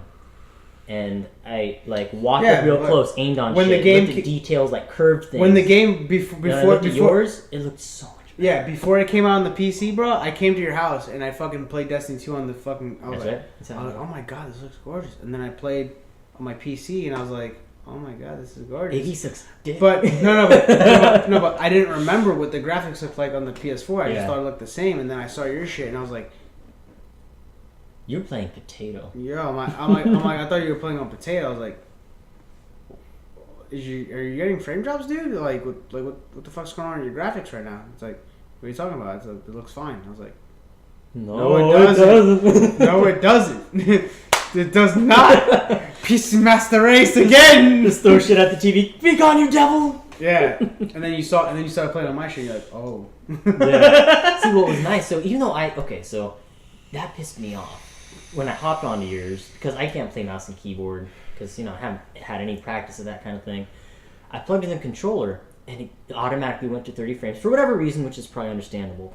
But still, visually and just the way movement flows, like the way It's just things meant move. to be played that way. Oh my goodness, it's so smooth. Like when I hop onto Twitch and I watch people play Destiny, without looking in the corner for the what do you call it, the frames, frame counter, whatever. Without looking there, I can automatically tell just by the movement of the in-game that it's a PC, and I'm like, do I really want to get a PC because I won't appreciate my PS4 no more? It's really hard for me to go back to PS4, man. I really want to have games that give you really want to show my PS4 some love, bro. I love my PlayStation so much, but it's like I need a game to make me get drawn back to it. You know what I mean? Yeah, fair enough. Absolutely, yeah. It's like, so I haven't bought any games for it. It's like there's no reason for me to. I'd rather just go into the PlayStation Market and see if there's games that are free. Like I need a reason for me to get back into it, and Fallout is the only thing that's keeping me from that, because that's the only thing I haven't really completed as far as the DLCs, because I have it. Yeah, so it's like there's no reason for me. Like all my friends that really play are on PC. The only one that actually plays is you, and it's like that's Destiny. And I don't have Destiny 2. I know, it's just me. It's not worth hopping on. No, for me. because I don't have Destiny 2.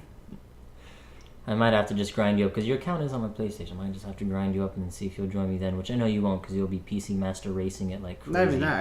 I just don't have. I don't fucking want to buy Destiny. I don't want to waste my money on Destiny 2 again. I don't want to give. Yeah. Well, you have someone. I thought they honed their thing on your PlayStation. Who actually? I'll have to talk to him. Not that I'm trying to convince you. I'm not trying to convince you. No, I'm down to fucking play it. But are you into Far Cry? Because I know that Far Cry 5's coming out. It looks interesting. I loved Far Cry 3. Okay. Yeah. Sea of Thieves is coming out.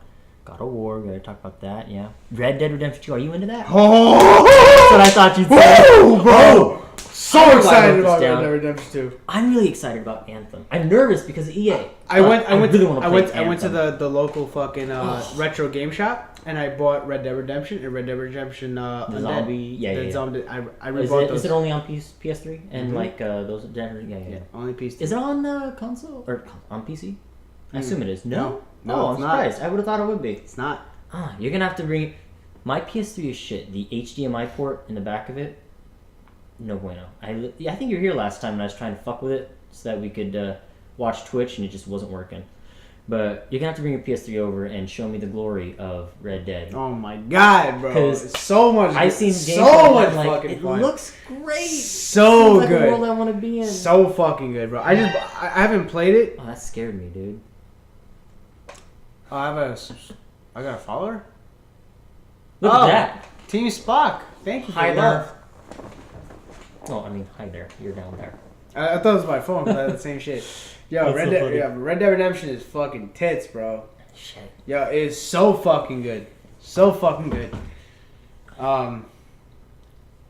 Yeah, like the undead fucking nightmares. So like it was just phenomenal. Is it just zombies in the Wild West? Wild West yeah, zombies? pretty much. It's pretty much. Is it horde? Does it horde at all, or is it kind of like you're just running zombies? No, it's GTA with zombies in it.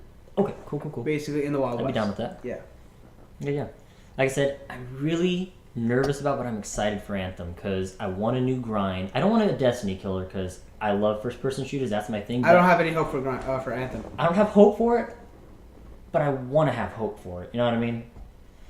Because it looks amazing, and the only thing that has me interested in a third-person shooter, because you know I hate third persons, is the fact that I really enjoyed, what do you call that? The Ghost Recon Wildlands. Mm-hmm. I'm actually probably going to try to talk to my wife and let me buy it again. Wildlands? Wildlands. It's actually really fun. Trust me. Did you try it at all? I did, on the beta.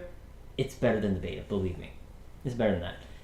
They have, and they actually just introduced PvP a few months ago, which my buddy... well, I will say this. Punisher, he was saying it was I will really say this, good. That Ubisoft is very good at updating their shit over time. And making, which is why I'm actually willing to give The Division a chance, which was something I did not enjoy in the beginning. I'm willing to consider playing that. I have The Division, yeah. Do you have it on PS4? PS4, yeah. No, let me borrow that, bro. I'll try that. Yeah. For real. I'm seeing any other games. Me and Smith played that shit to the death. Yeah, I remember Anchor was all over that too. Yeah, nothing else actually looks interesting to me. Oh, they have like indies on this list and shit, so yeah, that's why. Yeah, I mean... But, anyway. I want to give Red Dead Redemption another go, but it's... Dude, if you do, you have to get a capture card and stream that shit for me, bro. Capture card, right? I want to. Yeah. You got to. I want to. I really want to give another fucking Red Dead Redemption another go. It's just that's gonna take a lot of time. That's fair. Unless is it a lot of side quest stuff? Unless I ignore the side quests. Yeah. Do that. Just get back. Just to get back into it. It's probably gonna go back to the main character again, right? Yeah, I already know how the fucking game ends. Does it end with the guy dying? That's all I need to know. He does. Oh, so then it's gonna be a different story altogether. Different storyline. Yeah. Okay, so yeah. Then He just stick with the story. He gets lit the fuck up. But it's heroic or some shit, or it's epic. He comes out of the barn. Motherfuckers are lined up. They just said, "No, don't tell me anymore. You already. You're not gonna play the game, so it's like I want to watch you play it. If you get around to it. If I get around to it, though. Or come over, spend another night. Is this something? If you just did the main quest, could you beat it in a night? Do you think? If you came over again? It's Grand Theft Auto Live. I would say. Really? I want to say yeah. Okay, So never mind then. Fuck it. Okay. You want to go to the last topic we got? Yes. All right. This is one that we were talking about actually. Oh hey. Just before we got everything set up, and at the last second, like right when we started talking about it, we're like, stop talking, this is gonna be a topic. Okay. Yeah. That shit was so funny. Okay, so movies that Just keep talking. Okay? I'm trying to find the Is that one right there? There it is, yeah. Okay. Movies that comic book companies, or movie comic companies want you to forget. Movies that DC and Marvel want you to forget that they ever made. I'm gonna kick off DC and say, Superman Returns. Mm-hmm. Even though Kevin Spacey was in it and he was glorious as Lex Luthor, that movie was straight ass cheeks. I didn't see it, but I can assume it was fucking terrible. They attempted to go dark with it and it blew. The dude did not feel like a Superman at all. He was just ass cheeks. I don't even want to talk about that damn movie anymore. Like I said, I want to go back to our topic with. Oh, you want to go back to Future Games? No. Oh, my bad. No, with Christopher Nolan. Oh, right? Oh, yeah. So the reason why I say Christopher Nolan killed the whole DC universe with the whole movies of being dark, he set the standards. Mm-hmm. You can't have. There is no DC movie that will ever fucking amount to that. Mm-hmm. There's nothing. No. That is the darkest DC movie you will see in a fucking live action lifetime. Live action. Right. Because the animateds are incredible. If you want to go back in time, Ben Affleck, Daredevil, Marvel, comes over to fucking DC, which he's Batman. Then you have Green Lantern, which is Ryan Reynolds, who comes over to Deadpool. Yep. So you see where this is going. Mm-hmm. So Deadpool was obviously a lot gorier than any of the fucking goddamn superhero movies that were actually out. Mm-hmm. Then now you want to look at DC and Marvel shows. The Marvel shows on Netflix are a lot darker than they are. They can get away with it, though. They can get away with it. Their audiences expect something gritty. Anything that has Netflix branding on it and it's not a comedy, you expect a grittiness to it. Right. Whereas CW still has to be okay for a kid to skip the channel to. Which is probably why probably why they canceled Constantine. Oh man, can you imagine if Netflix I'm gonna watch that, it. I'm gonna watch it, and I'm gonna see why they canceled it because I'm pretty sure it's a good show. It's probably decent. Honestly, I imagine it just feeling somehow like CSI whatever with spirits that aren't scary. No, because there was an episode of DC Legends of Tomorrow where I was like, got spooky? It was really, really disturbing. Oh, really? With him in it. Yeah, it was really disturbing. And they, it's like they got away with it. So I was like, why couldn't they have a whole show with them? It was really disturbing. Maybe the ratings for that show were very good. Maybe viewers didn't care for it. They had 3 seasons of Legends of Tomorrow, and it's corny. No, I'm talking about that episode. I'm talking about that episode. Maybe people didn't like that one episode. Maybe they complained. I don't know because DC Legends of Tomorrow is pretty fucking corny. Yeah. Which I do enjoy it. I enjoy it as a show, but it's like it's my least favorite DC show in comparison to like Supergirl and Arrow and Flash. She's adorable. She's so fucking cute. Anyways, but they had Constantine on that specific episode where it was just disturbing, where it was just a lot of demonic shit going on. Mm-hmm. Even though I hate to say it, I really like that Keanu Reeves movie. I watched it so long ago It's funny. I watched it like 2 months ago with my son. He's 2. And the part, I don't know if you remember this, but there's a part where the priest is seeing things or whatever, and so he's trying to drink to, like, you know, take the edge off. And so he went to a liquor store or whatever, and he's smashing bottles trying to drink, but nothing's coming out, or at least that's what he thinks. Mm-hmm. He accidentally drowns himself because that's what's actually happening. And my kid was laughing at him the whole time. I was like, son, you're evil. John, I need you. So, Superman Returns. Mm-hmm. DC wants you to forget they made that one. Green Lantern with Ryan Reynolds. DC wants you to forget that because one. So here's that outfit was so bad. So here's where the confusing parts comes in, where it's like you have a Marvel character transfer over to another Marvel character, Michael B. Jordan. Yeah. With the Human Torch. They want you to forget that one, and no one wanted that. No one wanted a black Human Torch. It's not, it's a shame. It's not to be racist or anything. No, but it's not. It's like it doesn't go by the comics. It doesn't go with the canon. It's like, did you remember like Black Spider-Man? That's in the comics. Like he eventually becomes, you know. They do the opposite of Michael Jackson on him. What the fuck's his name? He's a separate character from Peter Parker. Yeah. You know, gotcha. So that makes sense. Where else? Fucking Black. There was another fucking couple characters, but Human Torch, he was never black. Mm-hmm. So it's like, why would you make him black just for what? You know, it's like, do you remember when that rumor was going around that in comics they were going to change Thor to a woman? Why? Dude, like, why? And forget the comics. You're talking about wanting to change Norse mythology for feminism, which I'm not against. But it's like, I have nothing against changing a specific. Like, I believe any character can play any character. Realistically, it doesn't matter. Fucking Peter Parker could be fucking black. If fucking Punisher could be black. You can't change. I don't give a shit. It's the reasons why you're changing that character to that specific character. Like, if you were to say Idris Elba's acting is so amazing, he has to be Thor, then I'd be like, that's fine. That's 100% fucking fine. But if you're changing him for that reason because it's like we want to have more black heroes, more black heroes for equality, more feminism for equality, and it's like, why are you doing that? Mm-hmm. It's like that's not necessary. It's like you don't have to change the history of the comics because of that fucking reason. It's like comics never had any influence on those topics. If you said, listen, this guy was perfect for this role, that like he was the first one that came in and we thought he was good enough, mad good. Like, all the power to him. Let's fucking see a black Punisher. Let's see a black fucking Deadpool. At least African Americans actually have legitimate heroes named after them. All we have is Nacho Libre. Right. Well, I mean, and I love Jack Black, and his last name is Black. Yes, Black. Nah, like I say, I didn't see the Fantastic Four with Michael B. Jordan. I'm sure he was great. But I started watching it. It was boring in the beginning. Really? I could not get into wanting to watch it, and I wanted to watch it. I love the first two though. As much as people said that they were ass, like compared to like comps and shit, I love them. Here's another thing. Yeah, that's actually Jessica Alba. That's actually another. Don't need to forget those. That's actually another good explanation. Fucking the Human Torch was actually Chris Evans. Yeah, Chris Evans. Yeah. Was it Chris Evans? Yeah, that's the name. Yeah, Chris Evans, Captain America. Or was it Cyclops? The guy who played a Cyclops. No, that guy actually had a cameo. Well, not cameo, but he was actually temporarily in Superman Returns. Actually. Okay. Yeah. So briefly, as like a boyfriend. So Chris Evans in Fantastic Four goes to Thor, and then Michael B. Jordan goes to Eric Killmonger in Black Panther. You say Thor? You mean Captain America?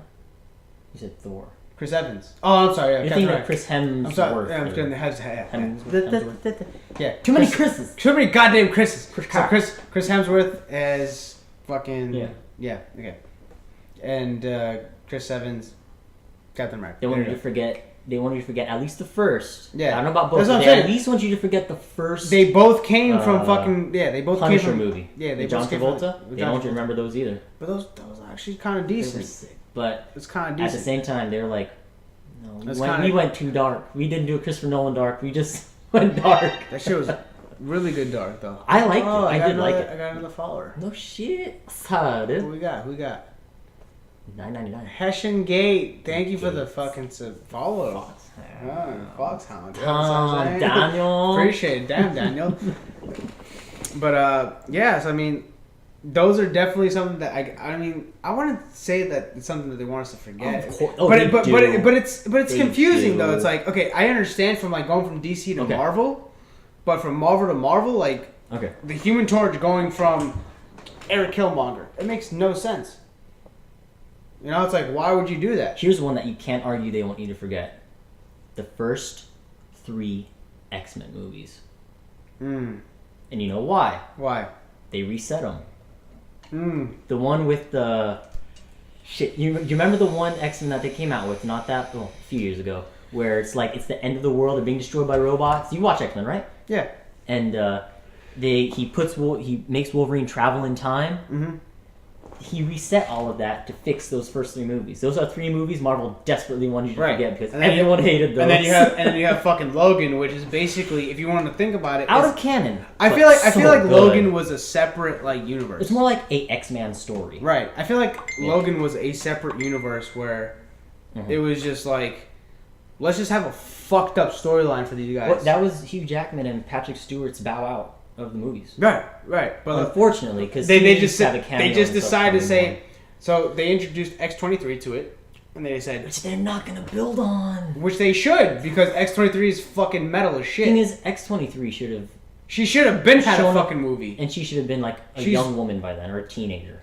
She shouldn't have been a little girl. X-23 is just like, I read the comics, bro, and I was just like, oh my god, she's a mom. She's a badass bitch. She's badass as shit.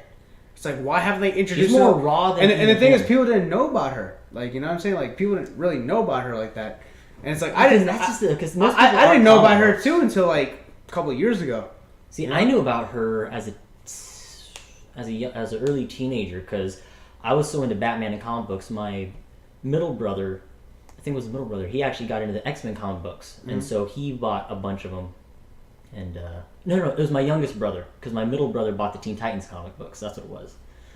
And that's how I actually found out about her. And I was reading, I was like, she's actually kind of cool. So when I go in, because I refused to buy Marvel because I was just like, being a dumb kid. I was like, I won't give in Marvel. Ass motherfucker. Hell yeah, Sony Pony DC for life, motherfucker.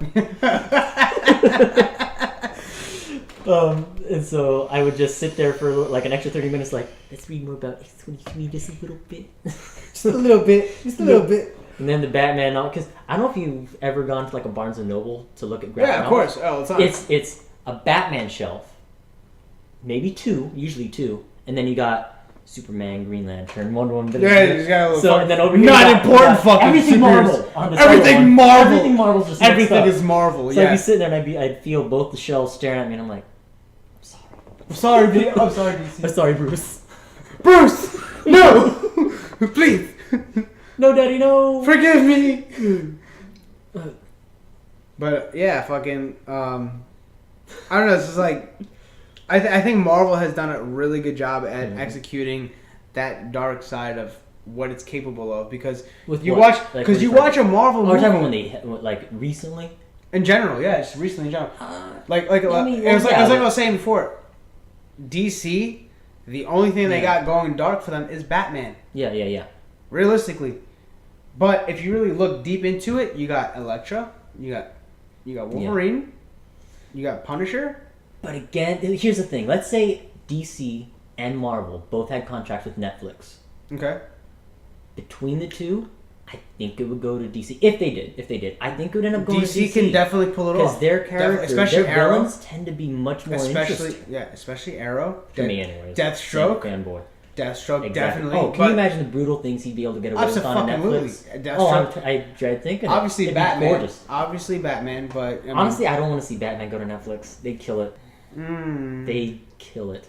They would break canon so many times, I would commit suicide. if they were to renew I'm a not Constantine for Netflix, I love that. Absolutely, That'd be the shit. They can get away with it. But right now, Netflix is killing it with the Marvel series because they're all dark as shit. Mm-hmm. Definitely Punisher, definitely Daredevil, definitely Luke Cage, Jessica Jones, Elektra. They can get away with it easily. Are there any Marvel or DC characters, heroes, whatever, that you like that you have not seen brought to the screen that you would like to see brought? Are you pretty content with everything? Because there's only one that I would really like to see. That's DC. But I would want it to be something Netflix-esque because it could be really cheesy if it went to like CW. And yeah, definitely. It would like as much as I love the series on CW, they're cheesy as fuck. They're too chippery. They're too chippery. Yeah. Even Arrow, which is the darkest out of all of them, it still has its very chippery, like, we're gonna make this to a love story type of deal. You know what I mean? Mm-hmm. It's like, I love you so much, Felicity. Like what the fuck? You went from breaking dudes' necks to fucking falling in love. What the fuck is this shit? But I mean, I honestly think they nailed everything on the head as far as like underrated fucking. That's the thing with I'm Netflix. bringing them in. Yeah, they brought a lot of underrated to light superheroes to light, like Luke Cage, Jessica Jones. Yeah, I never even heard of those two at all. They brought Iron Fist, which is very underrated too. Obviously, everybody's heard of Iron Fist, but he's underrated as fuck. Mm-hmm. Punisher, he's not so much underrated, but he hasn't gotten as much. He doesn't have enough. Yeah. He hasn't gotten as much shine. Because he's as brutal as he is. He's a scary one to touch. You have to do it just right. You have to do it just right. Exactly. Otherwise, it just becomes an 80s, action flick. You know what I mean? Hello, Electric Maestro. Sorry, I haven't just. I just realized. I didn't realize you had chat there. Yeah, I just realized. Sorry, we just got really into this conversation. What I want to see really bad, and I want it to be done either by like a Netflix or by like a Christopher Nolan, would be Dr. Fate. And he's different from Doctor Strange, in my opinion, more powerful. And that's not being a fanboy. So you got, when it comes to DC, you got the three golden people you think of, right? You think Superman, Batman, Wonder Woman, right? Right, okay. Wonder Woman didn't come out until like 10, 15, 20 years later.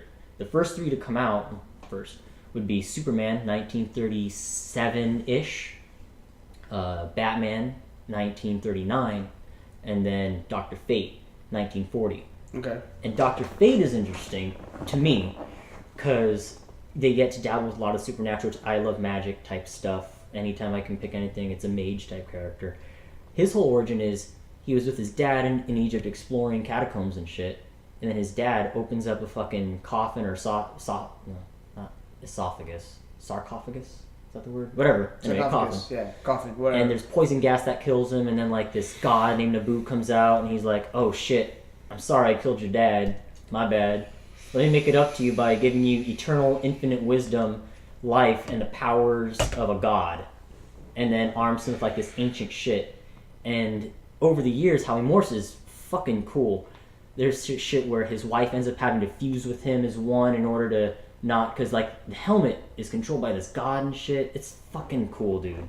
Yeah. And if they could bring that to a screen and not make it cheesy where he's just running around saying doo doo doo doo, then it would be incredible. But there's so many underrated superheroes and supervillains that Condiment are King. I'm kidding. That have not been brought to the screen, and it's like Netflix is definitely a way to do that. Mm-hmm. Oh, it's so good. It's perfect. And so I'm saying, like, a lot of people have never heard of Jessica Jones or Luke Cage. It's like, this is brand new to them. Daredevil. At the same time, and the thing is, if you notice, Daredevil and The Punisher, both shit movies brought to a Netflix series to pretty much be brought back to life. And you pick the two best fucking actors to do it. Mm-hmm. Wait, who plays Daredevil? I never actually I forgot his name, but he's a British dude. And he was also... Is he known in a lot of movies that I recognize? No, but he's definitely a method actor because he was in method. He was definitely in character. He walked around with a blind stick. No, he was actually in character. Like, honey, you know where the ketchup is, damn That's what I'm saying. Netflix is very, very like specific on who they want to do their roles. Where John Bernthal, he was in character his entire role. Guy who played as Daredevil, the guy who played as Daredevil. Was he hung around people who were blind. He got to know how it was to be blind. Did he really do that? That's awesome. I didn't know that. Yeah. That's the shit, dude. He was in character the entire time, bro. That's why when you see that fucking series, you see him like actually like his eyes like fucking fidgeting and shit like that. And it's like you really think he's blind because he really got to what it was like to be blind. So he got into character the entire time. That's awesome. Netflix is very specific on who they choose to do their acting because they have top-notch acting. Well, clearly they're not if I'm Still Here, but... I think I gravitate more towards Marvel than DC because of how flawed and relatable Marvel heroes can be. The DC mentality seems to be, in order to be hero, you have to be successful, special adult with big, strong muscles. That's probably why Marvel heroes like Peter Parker appeals to me more. He proves that you can be ordinary teenager with several flaws and you can still be a superhero. You know what I mean? Yeah, I definitely agree with that. 100%. I'm a huge Spider-Man fan as far as Marvel goes, and DC as far as obviously DC goes. I'm a Batman fan, honestly, fucking, because I gravitate more towards Marvel. Like I've always been a Marvel fan, and they also do a good job of that too with the X-Men series because everything is centered around that damn school. So you're still dealing with young people and their powers, and it's almost like coming of age is also translated with their powers. You know what I mean? Right. Like, as they're growing as kids, they're also having to deal with these really adult themes of their powers, racism towards characters' world. The DC heroes are flawless, but Marvel heroes seem to wear their flaws more on their sleeves. Oh yeah. Yeah, absolutely. Yeah, I agree. Movie. Yeah. See, that's what I like about DC is I want to be in a world that's less relatable and more fantasy. That's why. See, like when you watch something like X-Men and you're watching, because like in the movies and everything, you see the actual struggles that they deal with in reacting with the real world. You know, it's part of why I actually don't like watching military movies anymore. Which I'm not against military or anything. I'm in the military, but I want to detach from reality when I get into the stuff I want to enjoy in my off time. You know, I want to get further into fantasy, further away from reality, which is why I appreciate things like, while I'm not a Superman fan, I like the whole thing about him being an alien. I like the fact that all his threats are alien invasions, even though it's a little cliche, yeah. But, you know, he calls on his buddies, you know. The big default for, you know, the Marvel flawed thing, Batman, yeah, sure, whatever, you know, he's just a normal guy, I get it, but that's what I like about it. You know, you got Martian Manhunter, someone who's not worldly, and that's what I want to see. I want to see space magic. I want to see John Constantine shit. Granted, he's not big muscles and he's got his flaws, but I want that John Constantine is also another underrated superhero. Oh, absolutely. Very underrated. That's why I like when I went to Comic-Con as Constantine and, you know, Claire the Zatanna. What's the name of that? Are you supposed to be McGruff? I can see that. You're supposed to be McGruff. Where's your dog mask? Somebody was asking who the fuck I was, and I was like, Constantine, dog. Like, the fuck you mean? Fuck you mean? The fuck you mean? Fuck you mean, boy. But nah, like, there's a lot of underrated superheroes and a lot of underrated supervillains that have not actually met the screen. Like, I feel like Suicide Squad, Harley Quinn shouldn't have just been brought to the screen then. She should have been brought to the screen way the fuck earlier. If Heath Ledger, let me go on a small rant real quick. Sorry to interrupt you. Let me just say this real quick. If Heath Ledger did not kill himself, whether by accident or on purpose, or method acting Joker killed him, whatever, to have had him be in another movie, even if it was the Bane one, they could have justified a fourth movie where you could have had him and a Harley Quinn. Or even put off Bane to the fourth movie, and you could have built on him. You could have had Johnny Depp come in and be the Riddler. You could have had, what's the fat guy? There's endless possibilities. And you endless could have fucking possibilities. And she could have been not a trashy Harley. She still could have been a semi-classic but modern Harley. And it would have been so good, man. Oh, sorry. Go on with what you're saying. There's endless fucking... God. There's endless possibilities to that. That's the thing. There's endless possibilities to that. Fuck you, Heath Ledger. I love your face. God, he's such a good... Like, there's no other Joker that can compare to him. Mm-mm. It's impossible. There's no other Patriot either. I fell in love with him. I'm sorry if you're watching this at all, Dad. I fell in love with him in The Patriot, and I was like, I want to be the girlfriend that puts ink in the tea. You know who else was in The Patriot? Black. Mel Gibson. Oh. Mel Gibson. Dude, I just started watching Lethal Weapon movies to spin off real quick on Netflix. Mm-hmm. Oh, he's such a stud, dude. Dude, like he's my god. He's a psychopath, but he's fucking awesome. Dude, he's you know what I mean? He's like, you really are crazy. You're not trying to kill yourself. No. Here's the thing. I feel like the next Joker, Willem Dafoe. But it has to be Frank Miller. Brought to live action. Has to be Frank Miller. Has to be fucking Frank Miller. Oh, if you have never seen or never read Frank Miller or watched the animated movies they made, watch it. and tell me you don't see Willem Dafoe as the Joker. Absolutely. Oh my god. Because he's older, he'd have that more wizened kind of, I'm really just in it to really try to fuck you. Like, he'd have, He's just perfect. so He's good. perfect. He's He'd perfect kill in any himself type of crazy role that you put him in. Like, he was perfect in, like, as bad as Death Note was. I thought he did great. No, He did I never saw the fantastic. anime prior. I watched it after. The anime was good. The anime anime is was fantastic. fucking great. I didn't finish it, actually. Fantastic anime, and like I'm not even like into anime like that. You know, After the obviously I'm the a Lions huge. thing? Obviously, you know me. I'm a huge Dragon Ball Z fan. Mm-hmm. Huge Dragon Ball fan. I love Death Note. I love fucking Black Butler, Yu-Gi-Oh, Pokemon. I'm not an anime fan, but I do recognize those titles. Yes, but Death Note was fantastic. But the thing that actually made Death Note, the Netflix series Death Note, was Willem Dafoe. Mm-hmm. Oh yeah, absolutely. Absolutely. If it wasn't for him, I gotta say though, I was kind of disappointed with oh god, what's his name? Not Roku. Reek. With Willem Dafoe's character's costume. If they had CG'd Ryuk. him legit, Ryuk. right? Guess it. If they had CG'd his costume, not to look crazy, but where the mouth could have been a little more interactive, because anime is that style. Okay. You know what I mean? Like with the teeth, kind of like Fucking. just doing that shit. Just His fucking. teeth fucking his gums. He's just fucking his gum. You know what I mean? But Scott, they have that style of art, which I get. The fact that they brought it to his costume like that kind of bothered me. It really took me out of the thing, but his performance was fantastic. No, he's just great. Absolutely. He's just such a good fucking actor. Like Green Goblin, he was good as Green Goblin. No, fuck that. You're missing the best one he ever did. Talk about Boondock Saints. Bro. Oh yeah. What other actor? And then there was a firefight. The Fag Man. I love.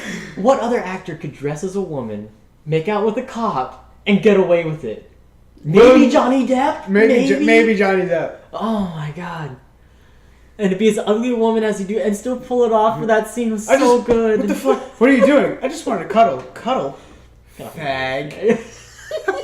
Yeah. It's like he's such a man's man. His own way. It was Fucking so great, good. dude. Oh, man. Oh my god, what a fucking great actor. He's the best. Yeah, like Since Heath Ledger died, he became the best. he needs to be in another Marvel or DC movie. Okay, so talking about actors, one of my favorite all-time actors, like if this man came up to me and he said to me, I want to put it in Uranus, I'd say, Liam, take me. I am yours. Liam Neeson? Mm-hmm. I want to see, because I'm a huge fan of The Expendables, because I love those 80s action flicks and 90s action movies. They brought so many people over. I want to see a Liam Neeson one where he's the head of like some kind of like underground assassin shit, you know? Kind of like an organization. They don't have to go for the organization, but something kind of similar to the John Wick type of organization. Mm-hmm. With assassins and shit, and like you've killed off a couple of his assassins doing a job.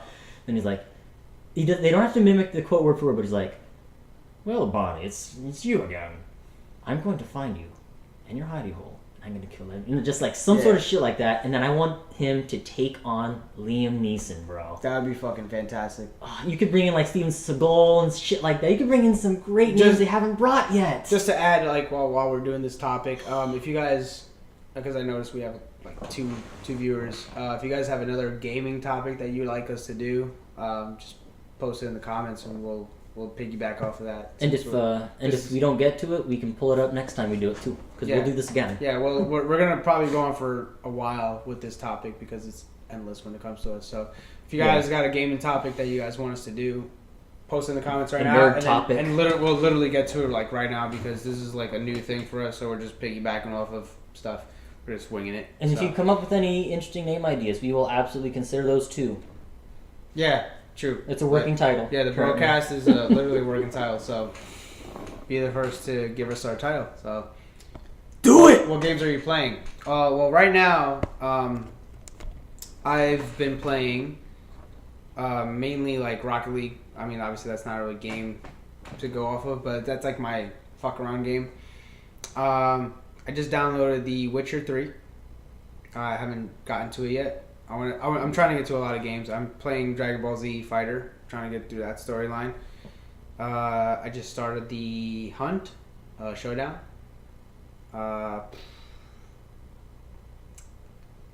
There's a lot of games. I have so many games to go through right now. So depends on what you recommend because I might actually have it and just haven't gotten to it yet. So, or I might have gotten to it. Whatever you feel I haven't gotten to yet. Now I'm primarily a Destiny player, but since it's currently so quick to get dry, I really love Hellblade. So I do a lot of replays because I don't buy a whole lot of games. I always try to wait for them to go on sale. So I recently got Injustice 2 because I'm a DC fan fuckboy. So I've been playing a lot of that. I've been playing a lot of Arkham lately because my kid loves watching me play Arkham for some reason, even though it's kind of dry to watch. I started doing another playthrough of Hellblade because I fucking love that game. That needs to be a movie straight up. Buddy of mine, not famous, Andrew, he recommended that I play Neverwinter to be my new grind game. It's one of those, not World of Warcraft, it's Dungeons and Dragons related things. Oh, Thanks for watching, man. Appreciate it. Check us out on YouTube. Yeah, well, I'll post this on YouTube. Under our names. If you want to, we'll definitely do this at least every week. So we'll try to get this weekly. So if you want to give us a follow, we'll definitely try to do this next Saturday as well or Sunday. So have a good night. Appreciate it. Be safe. Be safe. Thank you. Appreciate you for watching, though. Really appreciate it. And Neverwinter, you should actually consider hopping on that with me and Andrew. Yeah. It's actually kind of cool. Have you ever played it or ever heard of it? Seen it? What was it? Neverwinter.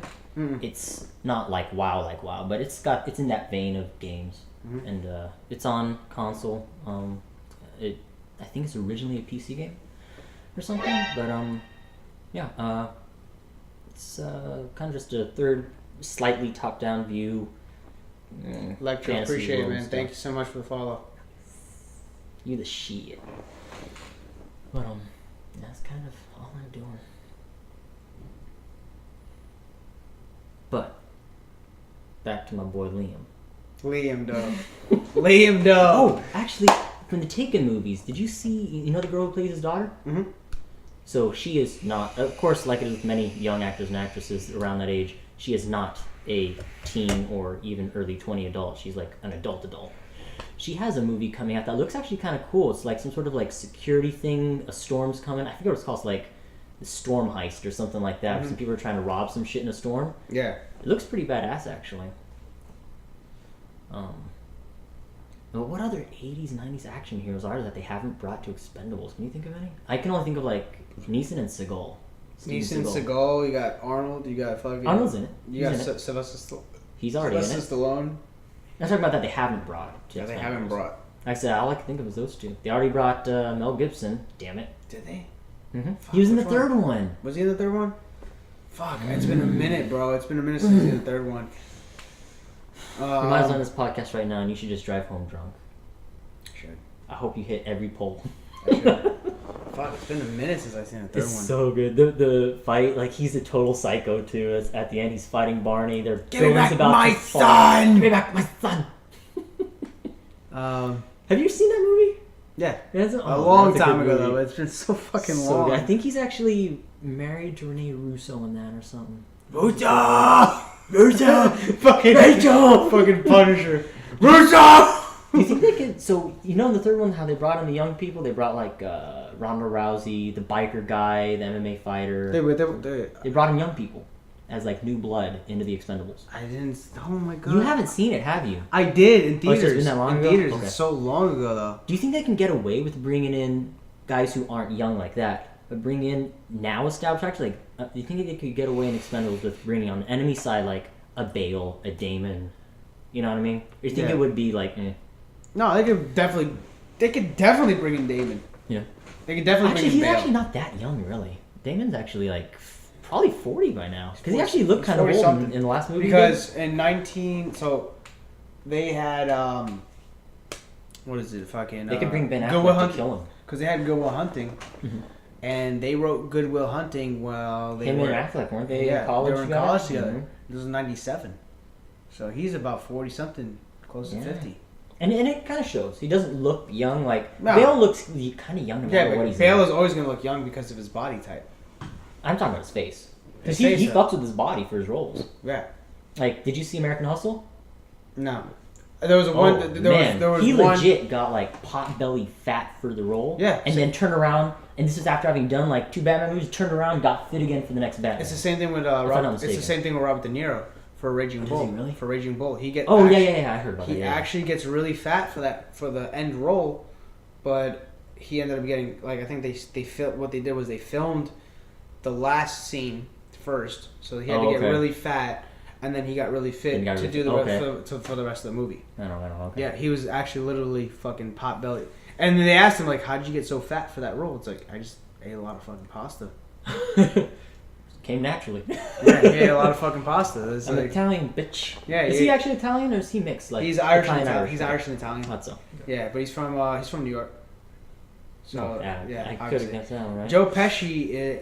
He's not full Italian? No, Joe Pesci's definitely full Italian. He has to be fucking full Italian. He's the best. Yeah, I loved watching him in Lethal Weapon.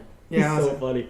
Wait, Joe Pesci? Wait, oh fuck. We're gonna watch it tonight. We will watch it tonight, yes, bro. Yes, yeah. Hold on a second. Let me see. Like he doesn't have epic lines that I could think of, but his character is like so kiss-assy, but funny and. I'm trying to look up. It's weird to say adorbs, but like the idea of his character is adorbs. Hold on. So Robert De Niro, residence, Gardner, New York. Okay, yeah. Okay, so he was born in Manhattan. Question: have you ever seen that movie that him and Stallone did about 5 years ago, where they were both boxers? Oh yeah, Grudge Match. Grudge Match. Did you like that one? I did. That was so John good. Brother was in it. That's right. That's John his Brother name was BJ. Yeah, it was his boy. Then they're after. That was his nephew or something. Named after your mom's best move. Yeah, that was awesome. Oh, it was so good. That was fucking really good. Oh man. It's like, oh my god, Sylvester Stallone and De Niro. And it's funny because my dad pointed it out because I forgot that he had been in Raging Bull because I watched that when I was young, like 12 or something.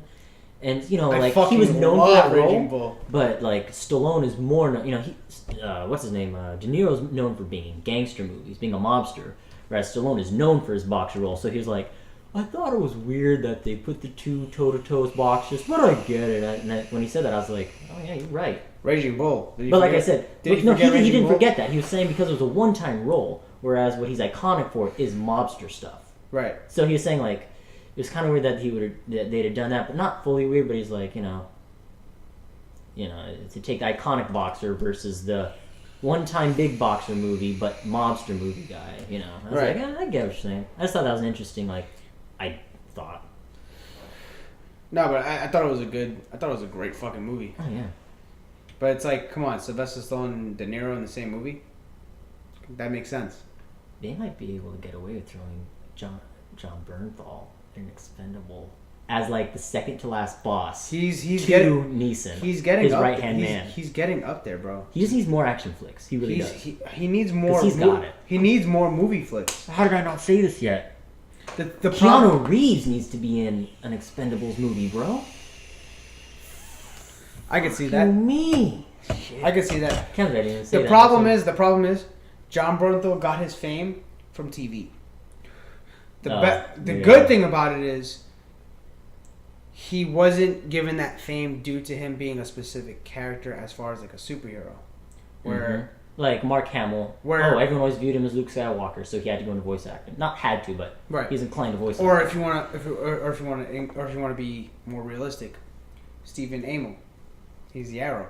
Oh really? I didn't know that was his name. Okay. So it's is that why he doesn't do anything else? Right. People just see him as Arrow? People are just going to see him as Arrow. Because he's jacked as fuck. He's beautiful. He's a beautiful man.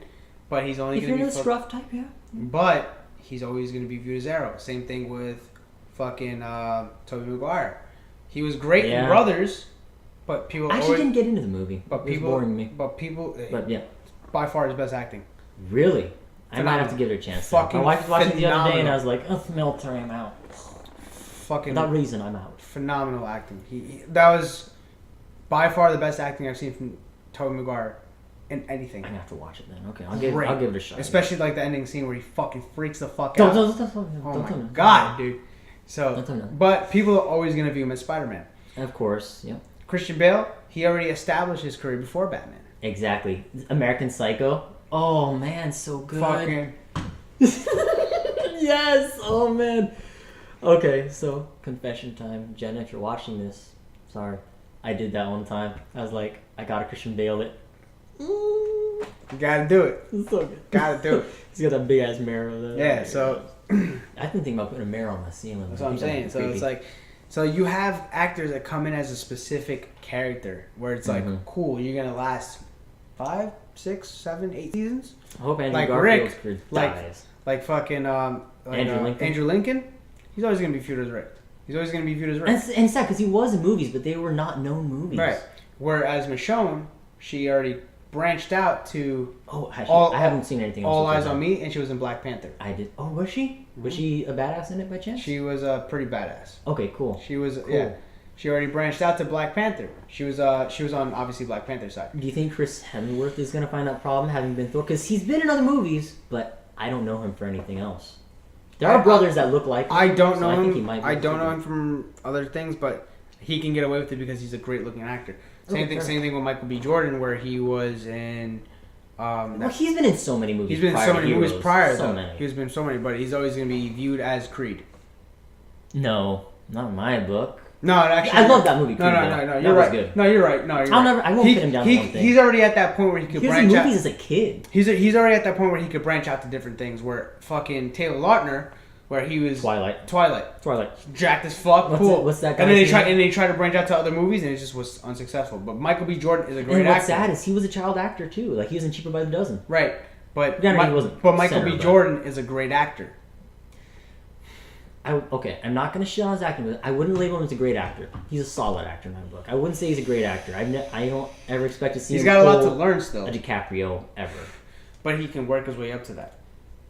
Because DiCaprio wasn't always a great actor. He was always worth watching, though. He's always someone that you had an eye out for. You're like, but it wasn't until he started working with Scorsese a lot where he actually developed that skill. Where he centered him to a great actor. Success, yeah. He worked with Scorsese from like 2000 until now, where like that's basically how De Niro was. He worked with Scorsese almost his entire career. Scorsese. Where Taxi Driver. That was a good movie. Yeah, he was in Godfather, obviously, but that wasn't Scorsese. But he was in Taxi Driver. He was in fucking Raging Bull. He was in Goodfellas, Casino. He was in Heat. That wasn't Scorsese, but still. Have you ever seen and I only say this because you mentioned Taxi. He Was in the movie where he was a psychopath.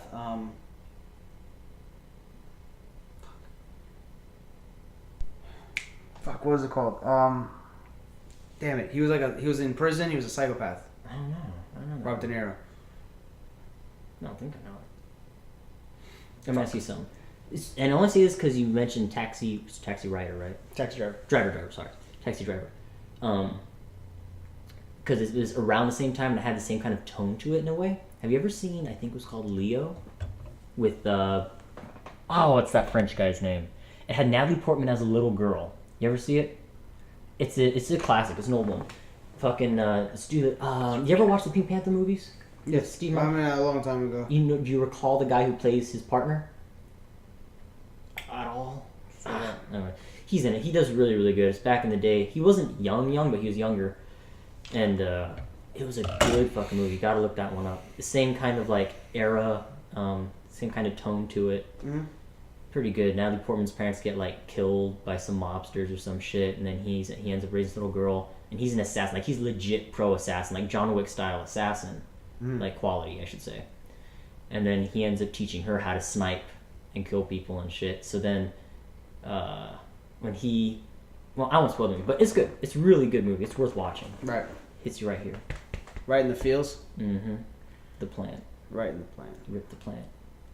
Yeah. So I mean, there's a lot of actors that can honestly fit a new Expendables movie, like new upcoming actors like John Bernthal. But John Bernthal, he has to be that second to last guy to Neeson. He's got it, dude. So him and John Wick. Can you imagine the two of them fighting together? No, John Bernthal really needs more lead roles, especially after The Punisher.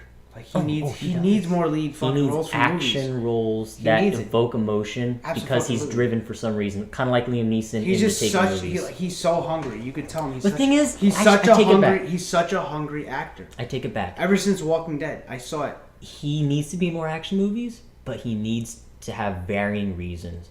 if everything falls back to Punisher type story where his family gets killed, it's gonna get old watching him. Right. And that's his acting will be worth watching, exactly. but he needs to have some more stories. He needs to vary that. That's the thing. But he needs to stay in Because action. even if in Punisher, if you notice, it's like he was still in the same Shane mindset. Yep. With a little bit less retard. Because Shane was a retard. Right. But he made sense. He fucked Lori. Lori? Lori. Laurel. Laurel! Laurel. Laurel! That's what they should name the baby. Laurel! Laurel! But he was still in the same like fucking crazy mindset that he was in Shane, and that's why he was able to get into that character a lot more. Yeah, it's a very easy transition. Yeah. Where can they find you? Oh, we're doing Revolver Live type. All right, so you can actually a lot of podcasts do that. A lot of podcasts too. I gotta get used to the whole podcast scene, man. So you can find me at my Facebook, which is Michael Nicolino, if you want. You can find me at MikeyBots92 on my Instagram. You can find me on my Twitch, which is what you're watching right now, which is twitch.tv/MikeyBoomBotsTV. And you can also find me on Mikey Boombots TV on YouTube as well. You might see Vice City 600, which was my old YouTube account, but I changed the name of it. I might have to add that. You're trying to escape the FBI for temporary I terrorism reasons don't know if I have to add that every podcast, but just YouTube, Mikey Boombots. You could find the podcast on there as well, and Twitter, which is the same thing, Mikey Boombots TV. You can find me in some of the same places. So I don't really stream much. I haven't bought a camera yet, but when I do, I actually will be probably trying to stream every night, even if it's just BSing around in any game.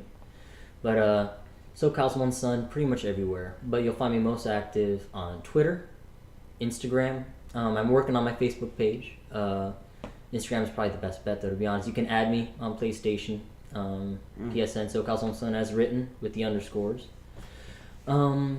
And that's pretty much it. Like I said, I have a Twitch, I have a YouTube. I'll be posting this to my YouTube. But aside from that, I don't do a whole lot video-wise. That's more up his alley. But I'm going to start getting there, especially when I buy this PC, hopefully in the next 2 months. So, and even then, same gamer tag. Go find me there, too. Yeah. And as far as my gamer tags go, Vice City 600.